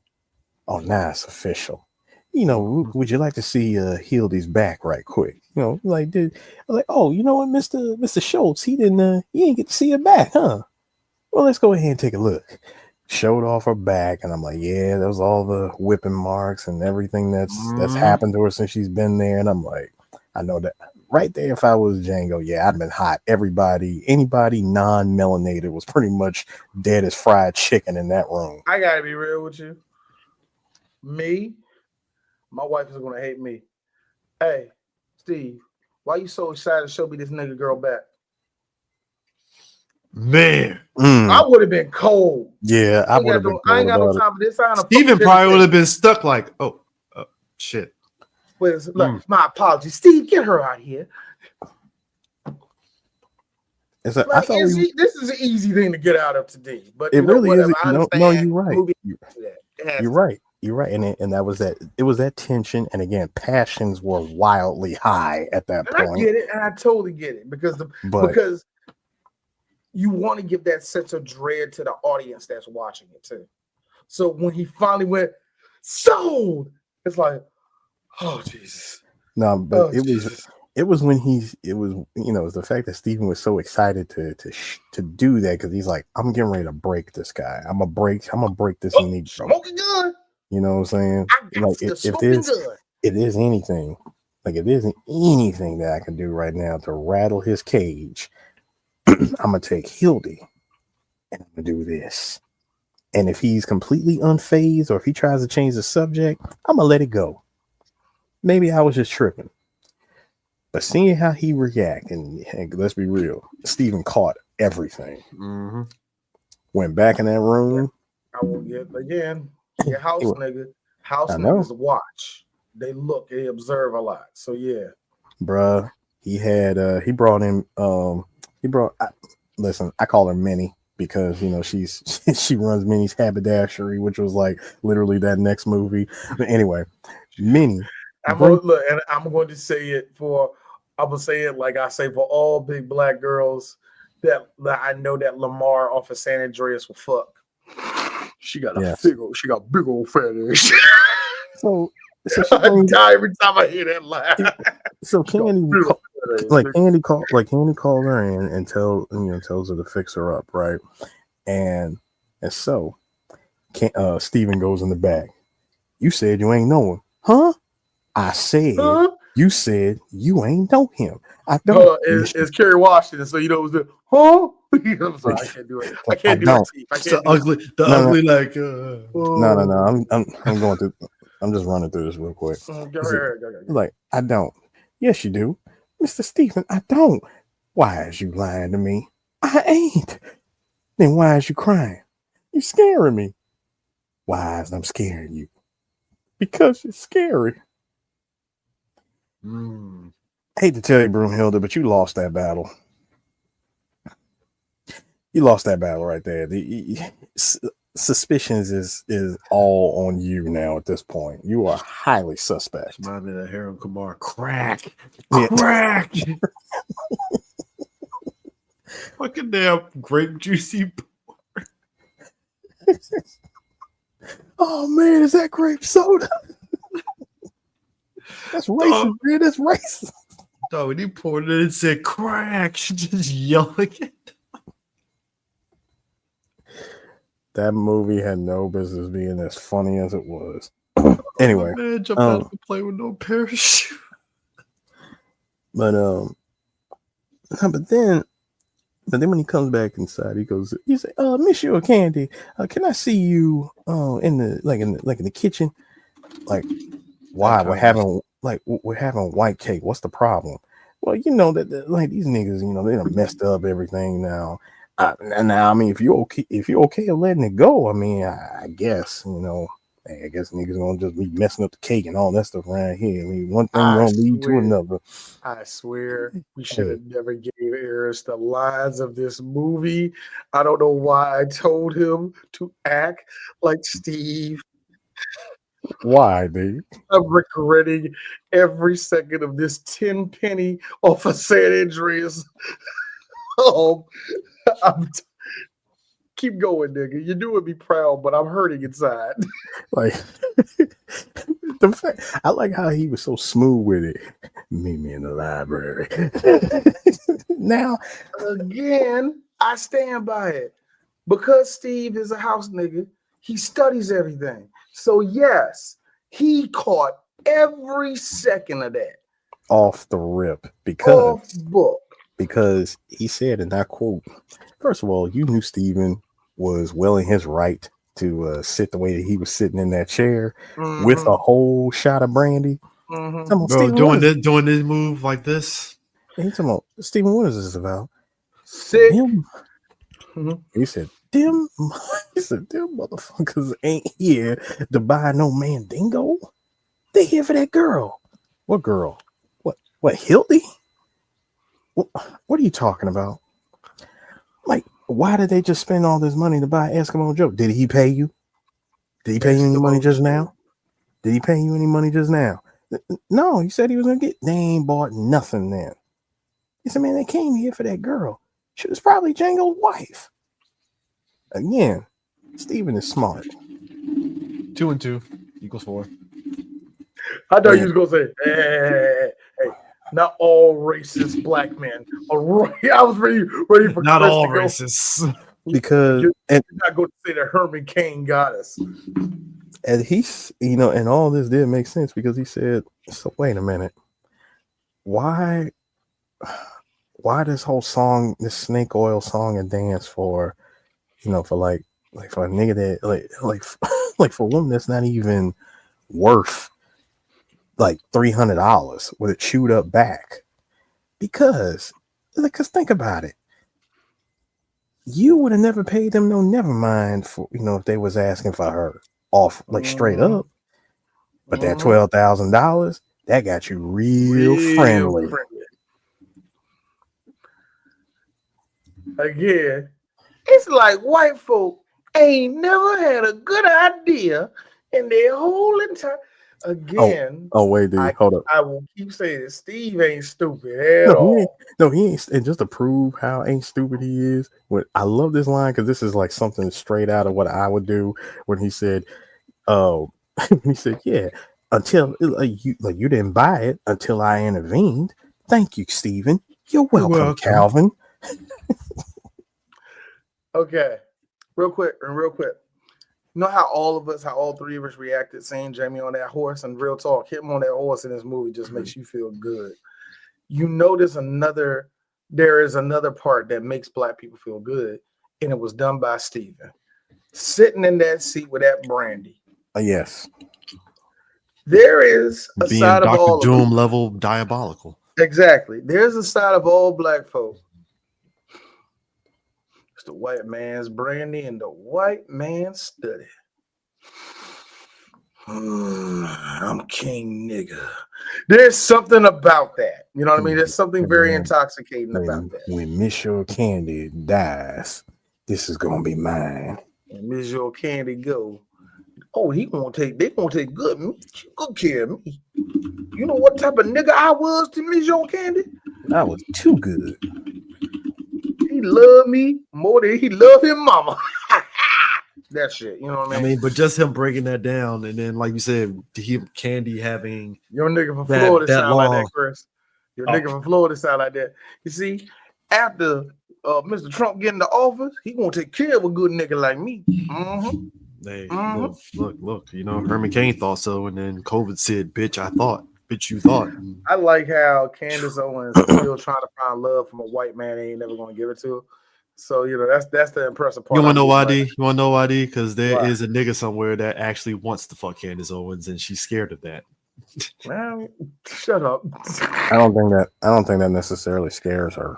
I'm sorry. There's a black man that's attracted to her. That can't be right. Yeah, that's a psyop. There's plenty of guys on a drunk a night will probably go for Candace Owens. So. Hey yo, Candace, I am not on your side, but that's a lolly lule low. You better watch out. That's a psyop. If there's a black man named, yeah, man, my name's Daryl. You know what I hate? Lazy black people. Hi. And he looked too fine. It's a Morris Chestnut nigga coming to you. You know, I think the problem with black men is that they don't apply themselves hard enough. You're right. You're like so right. Can I suck your cock? See, because that's how you know she's the ops. That's how you know she's the ops, because she says cock. That's the litmus test of blackness right there. Dick or cock. His slip up. Najee Romby. Nigga. Now, milk of magnesia.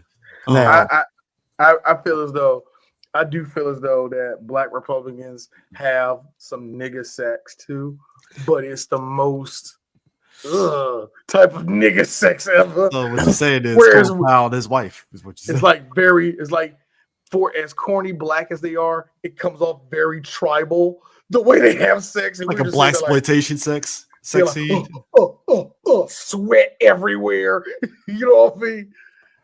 And not sweating the hot set, sweating the like. Y'all can open up a window. Unnecessary sweating. Yeah. I have one more Calvin Candy line for y'all. It was the whole probably the best setup ever, which led to him cutting his hand. It was that whole speech. Man came back into the kitchen and said, "Now what were we discussing? Eskimo Joe." Ah, yes. And we will get to that in a moment. Broke out the box. Who is your little friend? This is Ben. He is an old Joe that lived around here for a long time. And I do mean a long damn time. Old Ben here took care of my daddy and my daddy's daddy till he up and killed over one day. Old Ben took care of me growing up, the son of a huge plantation owner in Mississippi, puts a white man in contact with a whole lot of black faces. I spent my whole life here, right here in Candyland, surrounded by black faces. And seeing them every day, day in and day out, I only had one question. And this is probably the best question that any sane, smart white person during that time should have asked. Why don't they kill us? Now, right out here on the porch tree, 3 times for 50 years, old Ben would shave my daddy with a straight razor. Now, if I was old Ben, I'd have cut my daddy's goddamn throat. And it wouldn't have taken me no 50 years to do it neither. But he never did. Why not? You see, the science of phrenology is crucial to understanding the separation about two species. In the skull of the African here, the area associated with submissiveness is larger than any human or subhuman species on planet Earth. If you examine this piece of skull here, you'll notice 3 distinct dimples here, here, and here. Now, if I was holding the skull of Isaac Newton or Galileo, these 3 dimples would be in the area of the skull most associated with creativity. Nice. But this is the skull of old Ben. And in this skull of old Ben, unburdened by genius, these 3 dimples exist in the area of the skull most associated with servility. Thought about killing myself. That is the most white speech ever. Do you know that because of this movie, not Tarantino's fault or the performance of Leo, do you know after this movie, white folk tried to bring up that bullshit. This proven as science. They tried to bring this back. And do you know that people like Jordan Peterson and a couple of them were trying to repeat that shit? This racism is killing me inside. It was unreal. Here's the thing: everything just about current day is just really echoing that white people would have really just extinct themselves if they didn't get black people, indigenous folks, Japanese folks, and other ethnicities to build this country.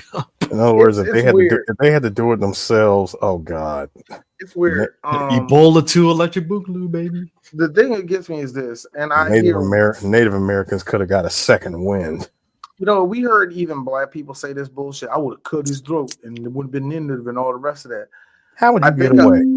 That too, Harris. That's the point. How would you get away? It's not even how you get away. I don't think anybody understands the state of where black people were at that time, especially in America, and to be living within slavery. If your daddy was on that, if that slave was on that plantation for more than 50 years, then guarantee he was beaten to subservient. He was not just, oh, white man, it's time to wash his shoes. It's not like that. It doesn't work that way. How can you get the whole civility thing and subservience, and you see two mandingos beating the shit out of each other? That's the thing that don't make no sense to me. Like it really proves that Candy was like a lot of plantation owners, dumb as bricks. If it ain't had nothing to do with beating the slave or selling him off. Mm-hmm. A lot of them were stupid. Now, Candyland probably worked just because he had all those slaves there. If you have enough slaves, you too, an idiot can still have a whole lot of money. That's how that went. That's why a lot of there are still people in the South who are rich that can trace their roots all the way back to plantations, because they were spoiled rich kids. They had everything already given to them. Shit. They don't understand how certain things in the world work. And Candy has proven that several times in this movie that real talk, if you took an ass math test, I don't know if you could pass that shit. Just being real. I mean, yeah. I mean, just that, but like I said, just that. And I think what was funny is like once the dust settled on it and Calvin basically got like triple his fucking money out of Schultz, basically, because it was basically take this deal or we'll kill you. He was going to get the money anyway. That's what makes it so crazy for me. But whatever. But like Schultz, again, Calvin being the dick that he is, had to dig the knife in harder by basically telling Schultz that he needed to do one more thing for him. I'm like, oh God, dude, you won. Why are you being an asshole? Shake my hand. Now, let me tell you something. This is the thin line between black people and white people in moments like this. Black people, I just want you to shake my hand, boy. Black person, I ain't got to see you no more. I'm out of here. White person, my morality, I can't do it no more. No, this is the last stand. Seeing you have that black man ate up by your dog, I don't care. Nah, I got Seeing you. that woman get beat, I don't care. But shaking your hand is the last straw. That is some cracker shit. No. I gotta stop you there, D. I mean, I get where you're going with this. I'm listening. I was with King Schultz on this one. Candy, white cake. I don't go in for sweets, thank you. Are you brooding about me getting the best of you, huh? Actually, I was just thinking of that poor devil you fed to the dogs today, Dark Canton. And I was wondering what Dumas would think of all this. Come again? Alexander Dumas, he wrote The Three Musketeers. I figured you must be an admirer. You named your slave after his novel's lead character. If Alexander Dumas had been there today, I wonder what he would have made of it. You doubt he'd approve? Yes. His approval would be a dubious proposition at best. Soft-hearted Frenchie. Alexander Dumas is black. The look on Candy's face. Alexander Dumas was one of the greatest generals in French history. The reason why Napoleon was badass was because he was one of Napoleon's generals, and he was a monster. His stories are amazing. And you want to know what Napoleon did? Oh shit, you need help. Not a badass over here. He got locked up. XYZ in captivity, banned from being in Paris. Yada yada yada. Wrote a few books. 3 Musketeers, Man in the Iron Mask, Count of Monte Cristo. 3 classics that people are going to be reading Count of Monte Cristo is. They're going to be reading that forever. That's my wife's favorite story of all time. Man in the Iron Mask is actually one of my favorite stories of all time. Because 3 Musketeers, ain't it? It's kind of a part of the same lore of the 3 Musketeers. Yeah. I'll be honest with you, I don't know all the way. Even to the movie, I actually fucking love the movie. Even though when Leo got out of that mask, his face was still immaculate. Fuck you. But still. Because, beautiful. Beauty. All he had was ruffled hair in his face. It's like, I need a scar. I need this one. I need this one eye to be kind of going blind. You can make a badass, gorgeous scar going across the eye or some shit. They didn't even try. But anyway, whatever. Sir, that is Claw from Street Fighter. You are not going to mess up that face.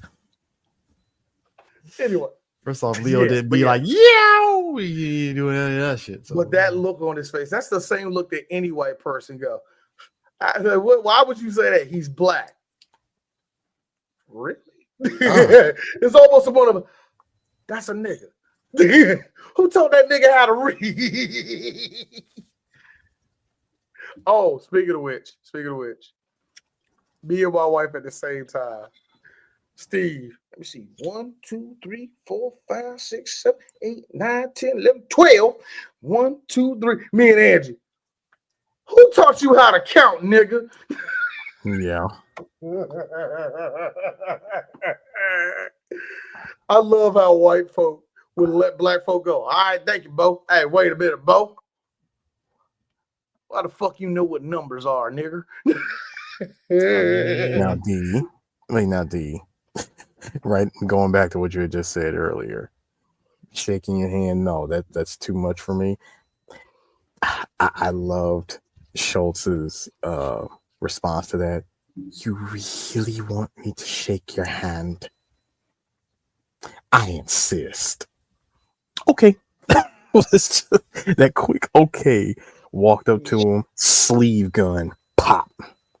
Nigga caught the who was that? Mary from Trigun. Special. Motherfucking Steve though. What was the reason? What was the reason? I had a reason. And that was Schultz. I had the reason. Schultz, I'm sorry. Explain the reason. He goes, I'm sorry. I couldn't help myself. Dude, when he did that, I was like, I respect the petty. I do too. Let me make it I respect clear. it. Bear in mind, King gave him all the outs that Candy could have taken, and he was not getting the hints. It's like, you won all that money. Why are you trying to got the money from me? Remember the thing I said earlier, Chris? Those motherfuckers don't like getting done over. Remember Michael Fassbender? Why you taking my nigga? You not taking my nigga away from me. They get real incensed over little shit like that. So yes, you got doubled. You got $13,000 out of me. You figured out my plan. Well, sorry, your house nigga figured out my plan. Thank you. And you're letting the girl that you don't even care about get reunited with her husband. What more do you want from me? I'm sorry, if I don't shake your hand, this whole thing is null and void and the sale doesn't even exist. Fine, I'll shake your hand. You really want me to do this, don't you? Yeah, you deserve that bullet in the chest. So what happened next, Steve? I mean, look, man, it was short-lived. It wasn't real folk blues, but it was short-lived. Short-lived real folk. Took out half the set. That's all I gotta say. It was It was episode 5, Ballad of Fallen Angels first. It was Ballad of Fallen Angels, yeah. Django took out half the set, bro. It did. The numbers game, as they say in wrestling. You can't outrun the numbers game at that point. All right, Django, I'm gonna blow this bitch's head off. We got your woman. We got. You know how many times Samuel Jackson has said the line, "I'm gonna blow this bitch's head off." He has actually said that way more than any of us would actually know. No, if I remember the line, it was, "We got your woman. Billy Crash got his pistol upside her head. If you don't surrender, I swear we gonna kill her." You know what? Thank you, Tevin. I agree. It was one of those. It was one of those type of shootouts where you had to really show every shot of where it directly shot at. This is one of the things I actually appreciate about this and Hateful Eight. Anytime a bullet went off, you saw where the bullet went and where the impact was at. And every bullet impact, especially in Django, everything. You know what I mean? They showed everything. I loved it, man. What I loved was the that Tupac remix. Yeah, that was weird. Yeah, that was odd. That was odd, man. That was they played it. I think it was in one of the trailers for Django. They played that song, so I felt that was patronizing the black folk when they played it in the trailer. Look, let's be real, D. That is a trope. That is a trope in Hollywood. You throw some hip hop on it, and all of a sudden everybody's like, "I want to go see that movie." I hate how they only break out Tupac in these weird moments. It's just, I don't know, whatever. It's not I mean, think about this. Call of Duty drops, throw some hip hop on it. Not necessarily till I collapse, but you're probably gonna hear some Jesus. Like, if it ain't that song, it's gonna be some. You might hear a 21 Savage or something on a Call of Duty game trailer. I think usually when they get, what they usually do, they do this overly epic music, and I fucking hate it. Yeah, they do that. They did that for Battlefield, I think. It was all a dream. It was all a dream. Yep. I hate all of them. They're so obnoxious, yeah. When they do orchestral, when they do epic orchestral hip hop. It'd be like you're showing Batman. All of a sudden, Batman's like, "This is my city." When I was a young boy, and all of a sudden, I want to do this, and it always play like something like all light, and all of a sudden, the epic. I fucking hate that. I hate Hollywood, man. Golly. So he gives up, and of course, now Django, of course, he gives up, and boy, to see yourself get stripped of all of your stuff on some Castlevania, God of War shit. Yeah, you just have all your stats just stripped away, all your weapons, all your gear, drop right to zero. Now, when I saw that, I thought to myself, bro, we at the midway point of this movie? Because we're pretty much naked snake at this point where he's in the torture rack and he ain't got no access to none of his stuff. I'm just got a fork and a rat. That's about it. A fork, rat, a ketchup bottle. And let's not forget Walter Goggins' hand on your nuts. Yes. Coming in with very disturbing. Fresh hot knife where he's like, He's a say goodnight to your nuts, boy. I turn to Great Worm, baby. I'm like, son, he was really about to do it too. He was like, stay with me now. I'm right here with you on the count of 3. Like 1, 2. Wu-Tang.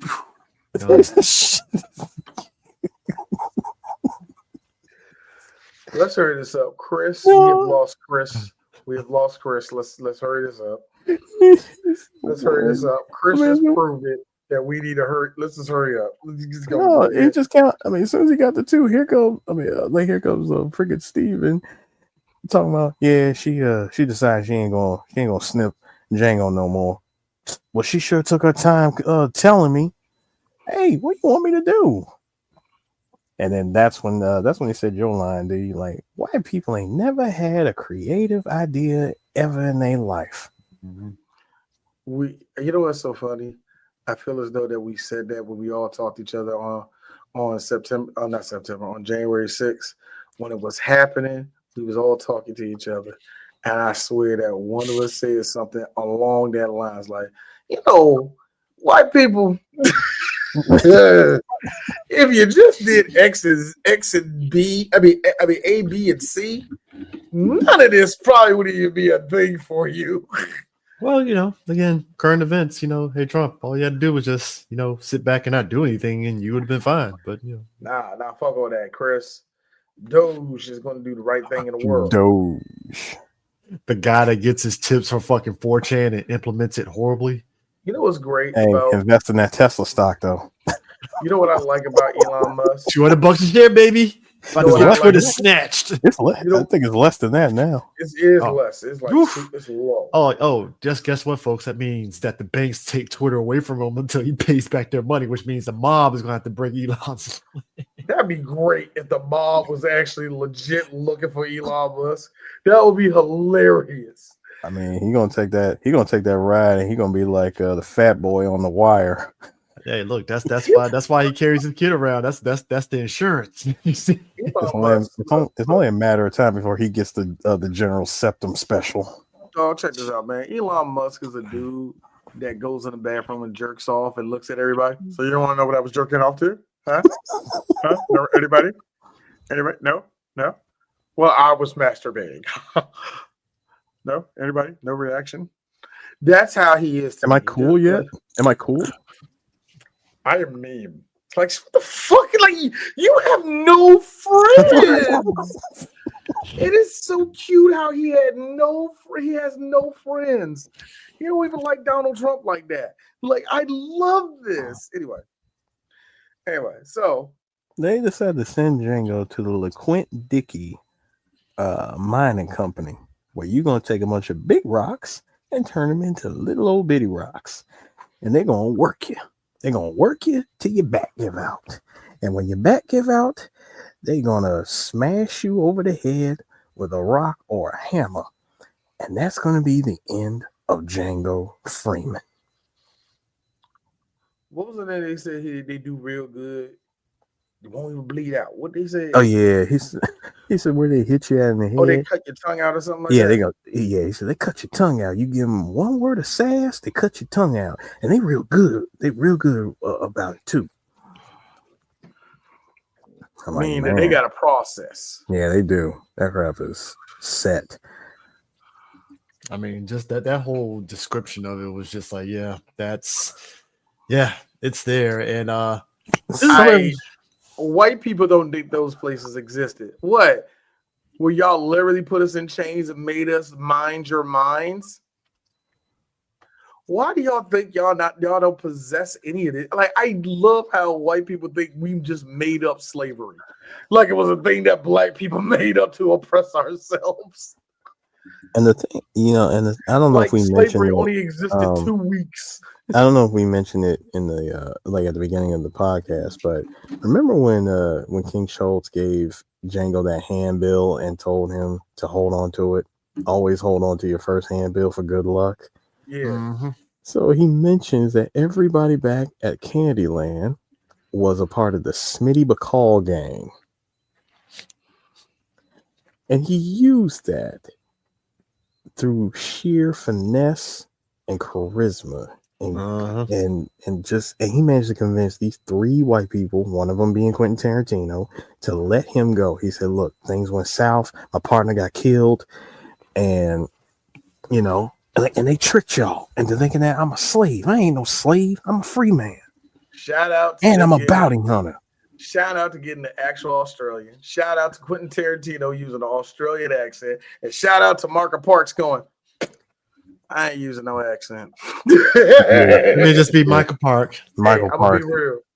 Y'all, the guy below me, I like James Colburn. This one below me, give him Michael Parks any day. That's Chris's shit right there. Michael Parks. Oh man, but yeah, I love that. They sat down there, read the letter. Yeah, the nigger's right. Well, first they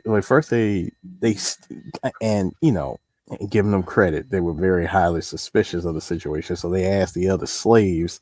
They said, "Look, did he come in here with a white man on a horse?" Now I don't like liars. You Yeah, tell that's me a the truth. good, and that was a good old Michael Parks line. I don't like liars. that little sniff in. Yeah. And so so they were like, nah, he came in with a white man on a horse to Candyland. And what happened at Candyland? There was a lot of shooting. And the white man, he was like, the white man's dead. But they came in together and they took him out. All right. You got yourself there a deal. Dude, Django's face lit up because he was already plotting. Mm-hmm. I like, what was that joke he said? Like, I like to cut your jib, Mike. I like to cut your jib too. Nice. Like saying to you, Mike. I gotta be real with you. You're all right for a black fella. I gotta be honest with you. Australians don't possess the idea of what nigga is, but I like how they call us darky. I love how it's like, all right, darky. Call them Aborigines. It's like Steve Irwin if he was racist. I love it. Like Crocodile Dundee if he's racist. And if I was Paul Hogan might be racist. I don't know. He looked like a dude that didn't appreciate brown skin around him too much. And if I was Django, I'd be the same way. What's that on the horse? That's us. Like we got we got some sticks of dynamite. Like, I ain't riding on a horse with no dynamite on his back. Bro, how you gonna take a whole bag of dynamite and just yeet it inside of the cart with the slave? Got some dynamite for you to play with. Boy, I like how black people, when we don't know how shit work and shit like, and the way he just do it in there, black people, when we don't know how shit work, we get scared. We really do legit get scared. Ah, shit, nigga. Why you just doing the dynamite in here, man? What if you doing it here and it blew up? That's how we think. I mean, if you really think about it, though, that is a mix of gunpowder and a bunch of stuff inside. And, one good rupture, one good hard hit, things happen.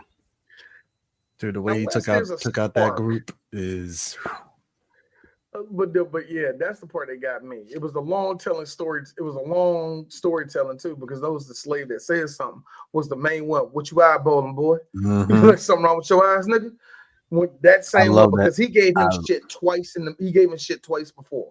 So when he finally talked to that third time, pass me that dynamite. I love the full circleness of that interaction between Django and that slave, because you could tell, at least in my opinion, Django really didn't even want to act like that to him. Oh, hell no. He really didn't. And I think that the slave, he figured that out. I think he knew he was up to something. Yeah. So, and you're right. And I'll be real with you. The other part that I cried at, I am not going to lie. Eris, the way you told me what I did the year before, shut the fuck up. The way you told me what I did the year before. But no, for real. Seeing Jamie ride off on that horse. Mm-hmm. Oh, seeing fuck him you. Seeing him ride off on. I'm telling you, hear it up, man. Fuck you. Seeing him. That's a superhero, you know what I mean?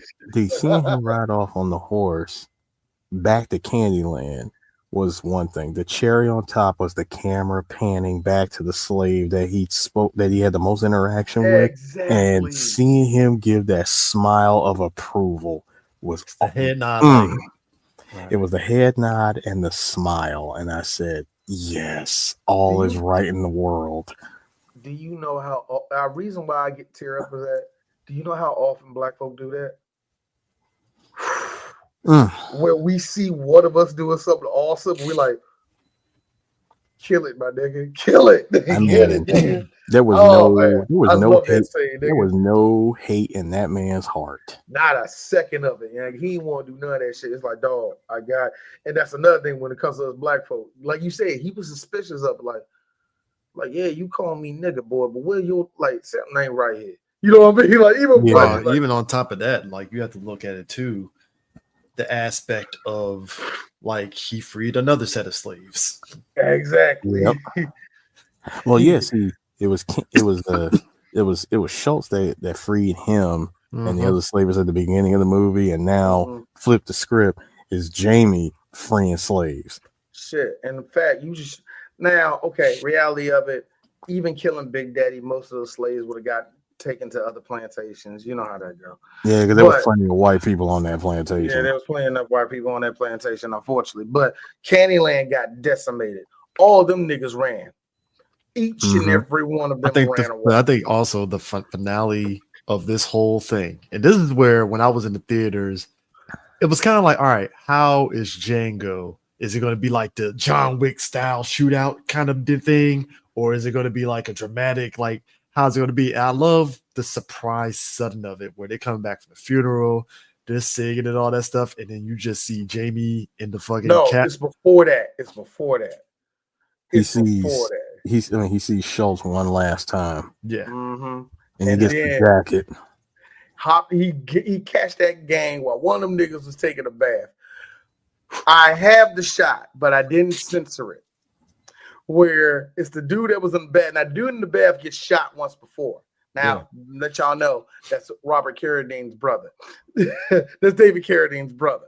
But anyway, there's a shot where he's in the tub. He already gets shot. And then there's a secondary shot where he's standing up, dick hanging out, and Django shoots him directly in the dick. Nice. And it's a quick cut too. And here's the best part. That was the same white man that was standing out in the snow. Samuel Jackson. That gun. So here's me. Hey, Quentin. You hiring the same dude with the same dick, huh? I like the consistency. Stunt dick. I love that's a stunt dick, man. You know how hard it is to get stunt dicks? Which goes back, and it actually goes back to that flashback of him shooting at the snowman, and Schultz saying, "You know what they're gonna call you?" He said, "You know what they're gonna call you? The fastest gun in the West." In the South. In the South. Fastest gun in the South. Yep. And he just pop. I love that shit. Yeah. So we get to undoubtedly the greatest scene in the movie.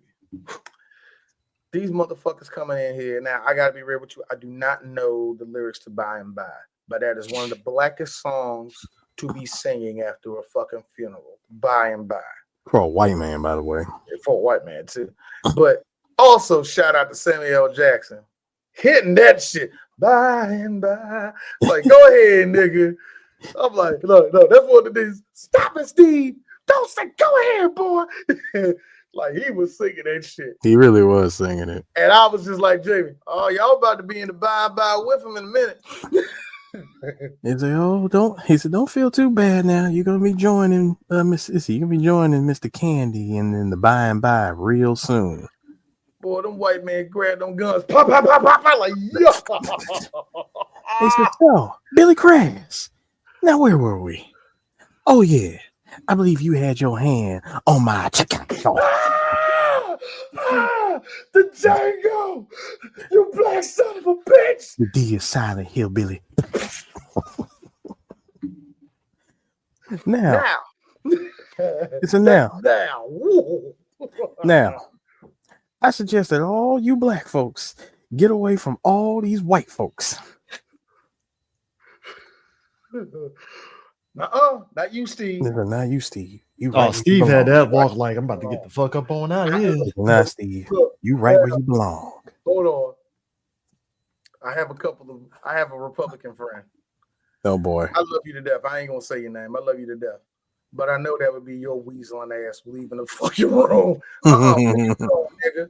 Where are you going, nigga? Bro, when Jamie said that, I felt that about those 8% of black women, those 20% of black men trying to slip up. Niggas. This Trump's America. You right where you belong, boy. Like that's never knew a bullet could eat a person. Boy, Chris, let me tell y'all something. You know what gave me life? Oh, before y'all go, Miss Cora, can you tell Miss Laura bye? Like, do what now? Tell Miss Laura goodbye. Bye, Miss Laura. I love how it went from what you say? Bye, Miss Laura. It went straight to nigga. I love it. Okay. She was standing right here. He was standing up.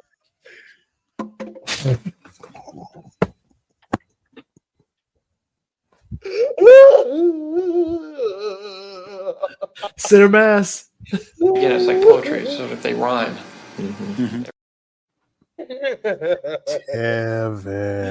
F. Seven. We're through the looking glass here, people. Center mass. Here's what doesn't make sense. You fire the shot from up top, from the middle. She is on the left side of that room in the doorway. The bullet clearly hit her at an angle, but like you said, Chris, hold on. Wait. I'm going somewhere with this, Chris. She got hit at an angle. However, through the magic of Tarantino cartoon shenanigans, she got in Negro Jutsu. And Negro Jutsu, she got yoinked directly back. Where did the Looney Tunes cane come out and you? I'd like that Quentin Tarantino told, I don't know the actress playing who played Laura. I forgot who that is. But I like how they gave her a harness. Just so like 1, 2, now, and he yanked it back.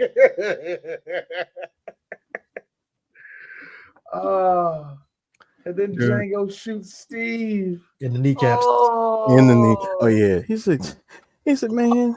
He said, you've been on this plantation, like this plantation for so many years. But before that, you know something? I did not realize that burgundy was my color.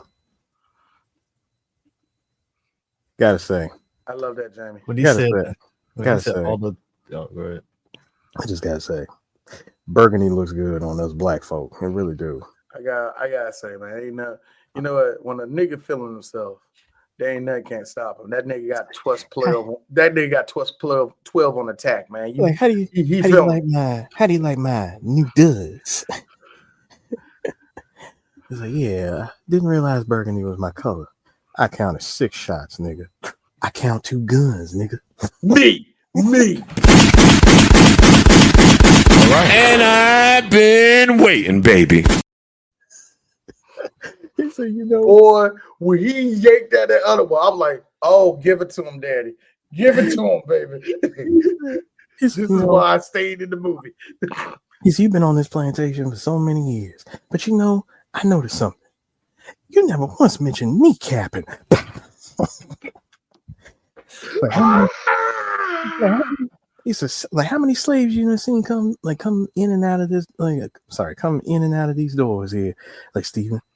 Like 7,000, 8,000, 9,000, 9,999. You know all that stuff that came out of Calvin Candy's mouth with number? Oh shit! But he was right about one thing. And that one nigga in 10,000. He shot him again. I'm that exceptional nigga. Even though he did call him an unexceptional nigga after he got. You son of a bitch! They gonna kill your black ass. You. Huh? Oh, and this is straight nigga at this point. This Candyland, nigga. It's Candyland. They gonna find your black ass. They gonna kill you, nigga. Oh Lord. You know what? That's why I know a Southern black man is dying. Oh Lord, that's a nigga that's insane. Oh sweet Jesus, let me kill this nigga. Lord, let me kill this nigga. Django. He did call him the Django. Django. You uppity. Neat. We got to see that house blow up in spectacular fashion. Yeah. Watching a plantation getting blown up, there's a video out there. What was the line that Negan said in The Walking Dead? Ah, yes. This is the kind of thing that just tickles my balls. I know there's an editor, somebody out there, some girl out there, somebody that was really, really mad, put the face of Candace Owens on top of Steve and put Kamala's face on top of Django. I already know that. I already know that happened. They had to delete that because she didn't win the election. Oh yeah, there was so much that they had to remove. The memes were going to be glorious of Trump's defeat. They were going to be epic. Which is why white people do what they do best. Ruin good shit. Which is why that South Park moment made so much sense when when Garrison was like, I don't want to do this anymore. I don't want to do this anymore. And he apologized to his boyfriend, and his boyfriend just responds with, let's see what happens. which is a direct line that they said to the audience, as in, we're not gonna predetermine anything like we did in 2016. We did not think that Trump was going to win because we had all sorts of episodes already ready to go if Hillary had won. And they had to turn around. They had the chopper ready for Hillary Clinton. They had to turn around and redo so much stuff, and they literally went into one thing that they said that they never want to do when it comes to storytelling, and that's the and then style of storytelling. But yes, plantation blown up, evil is punished, vengeance has been vengeanced, and yeah, Django and Hildy go off into the sunset, and they live for 10 years until somebody finally actually captures Django and kills him. And Hildy actually runs off to Canada. We don't know what happened to her. Yeah, no sequel. Am I being dark about it? Yeah, I am. But I'm bringing reality to this. I do think it's interesting that there was other stuff that came out of this. Like we were supposed to get like a Django Zorro kind of thing and stuff. Which I was like, I'm mad that still have not came to fruition, and it's not. But whatever. I mean, I was ready on Django and Django and Zorro. I heard the comic was pretty decent. Yeah, the comic was cool. Yeah, so I was actually really ready for like. Well, if we did get it, here's the problem: if we got in the movie, that would have been counted as one of Tarantino's. And remember, he's doing a set of only 10 movies. I still think he's gonna do more. But again, we talked about this last time, and I'm not about to go over it again.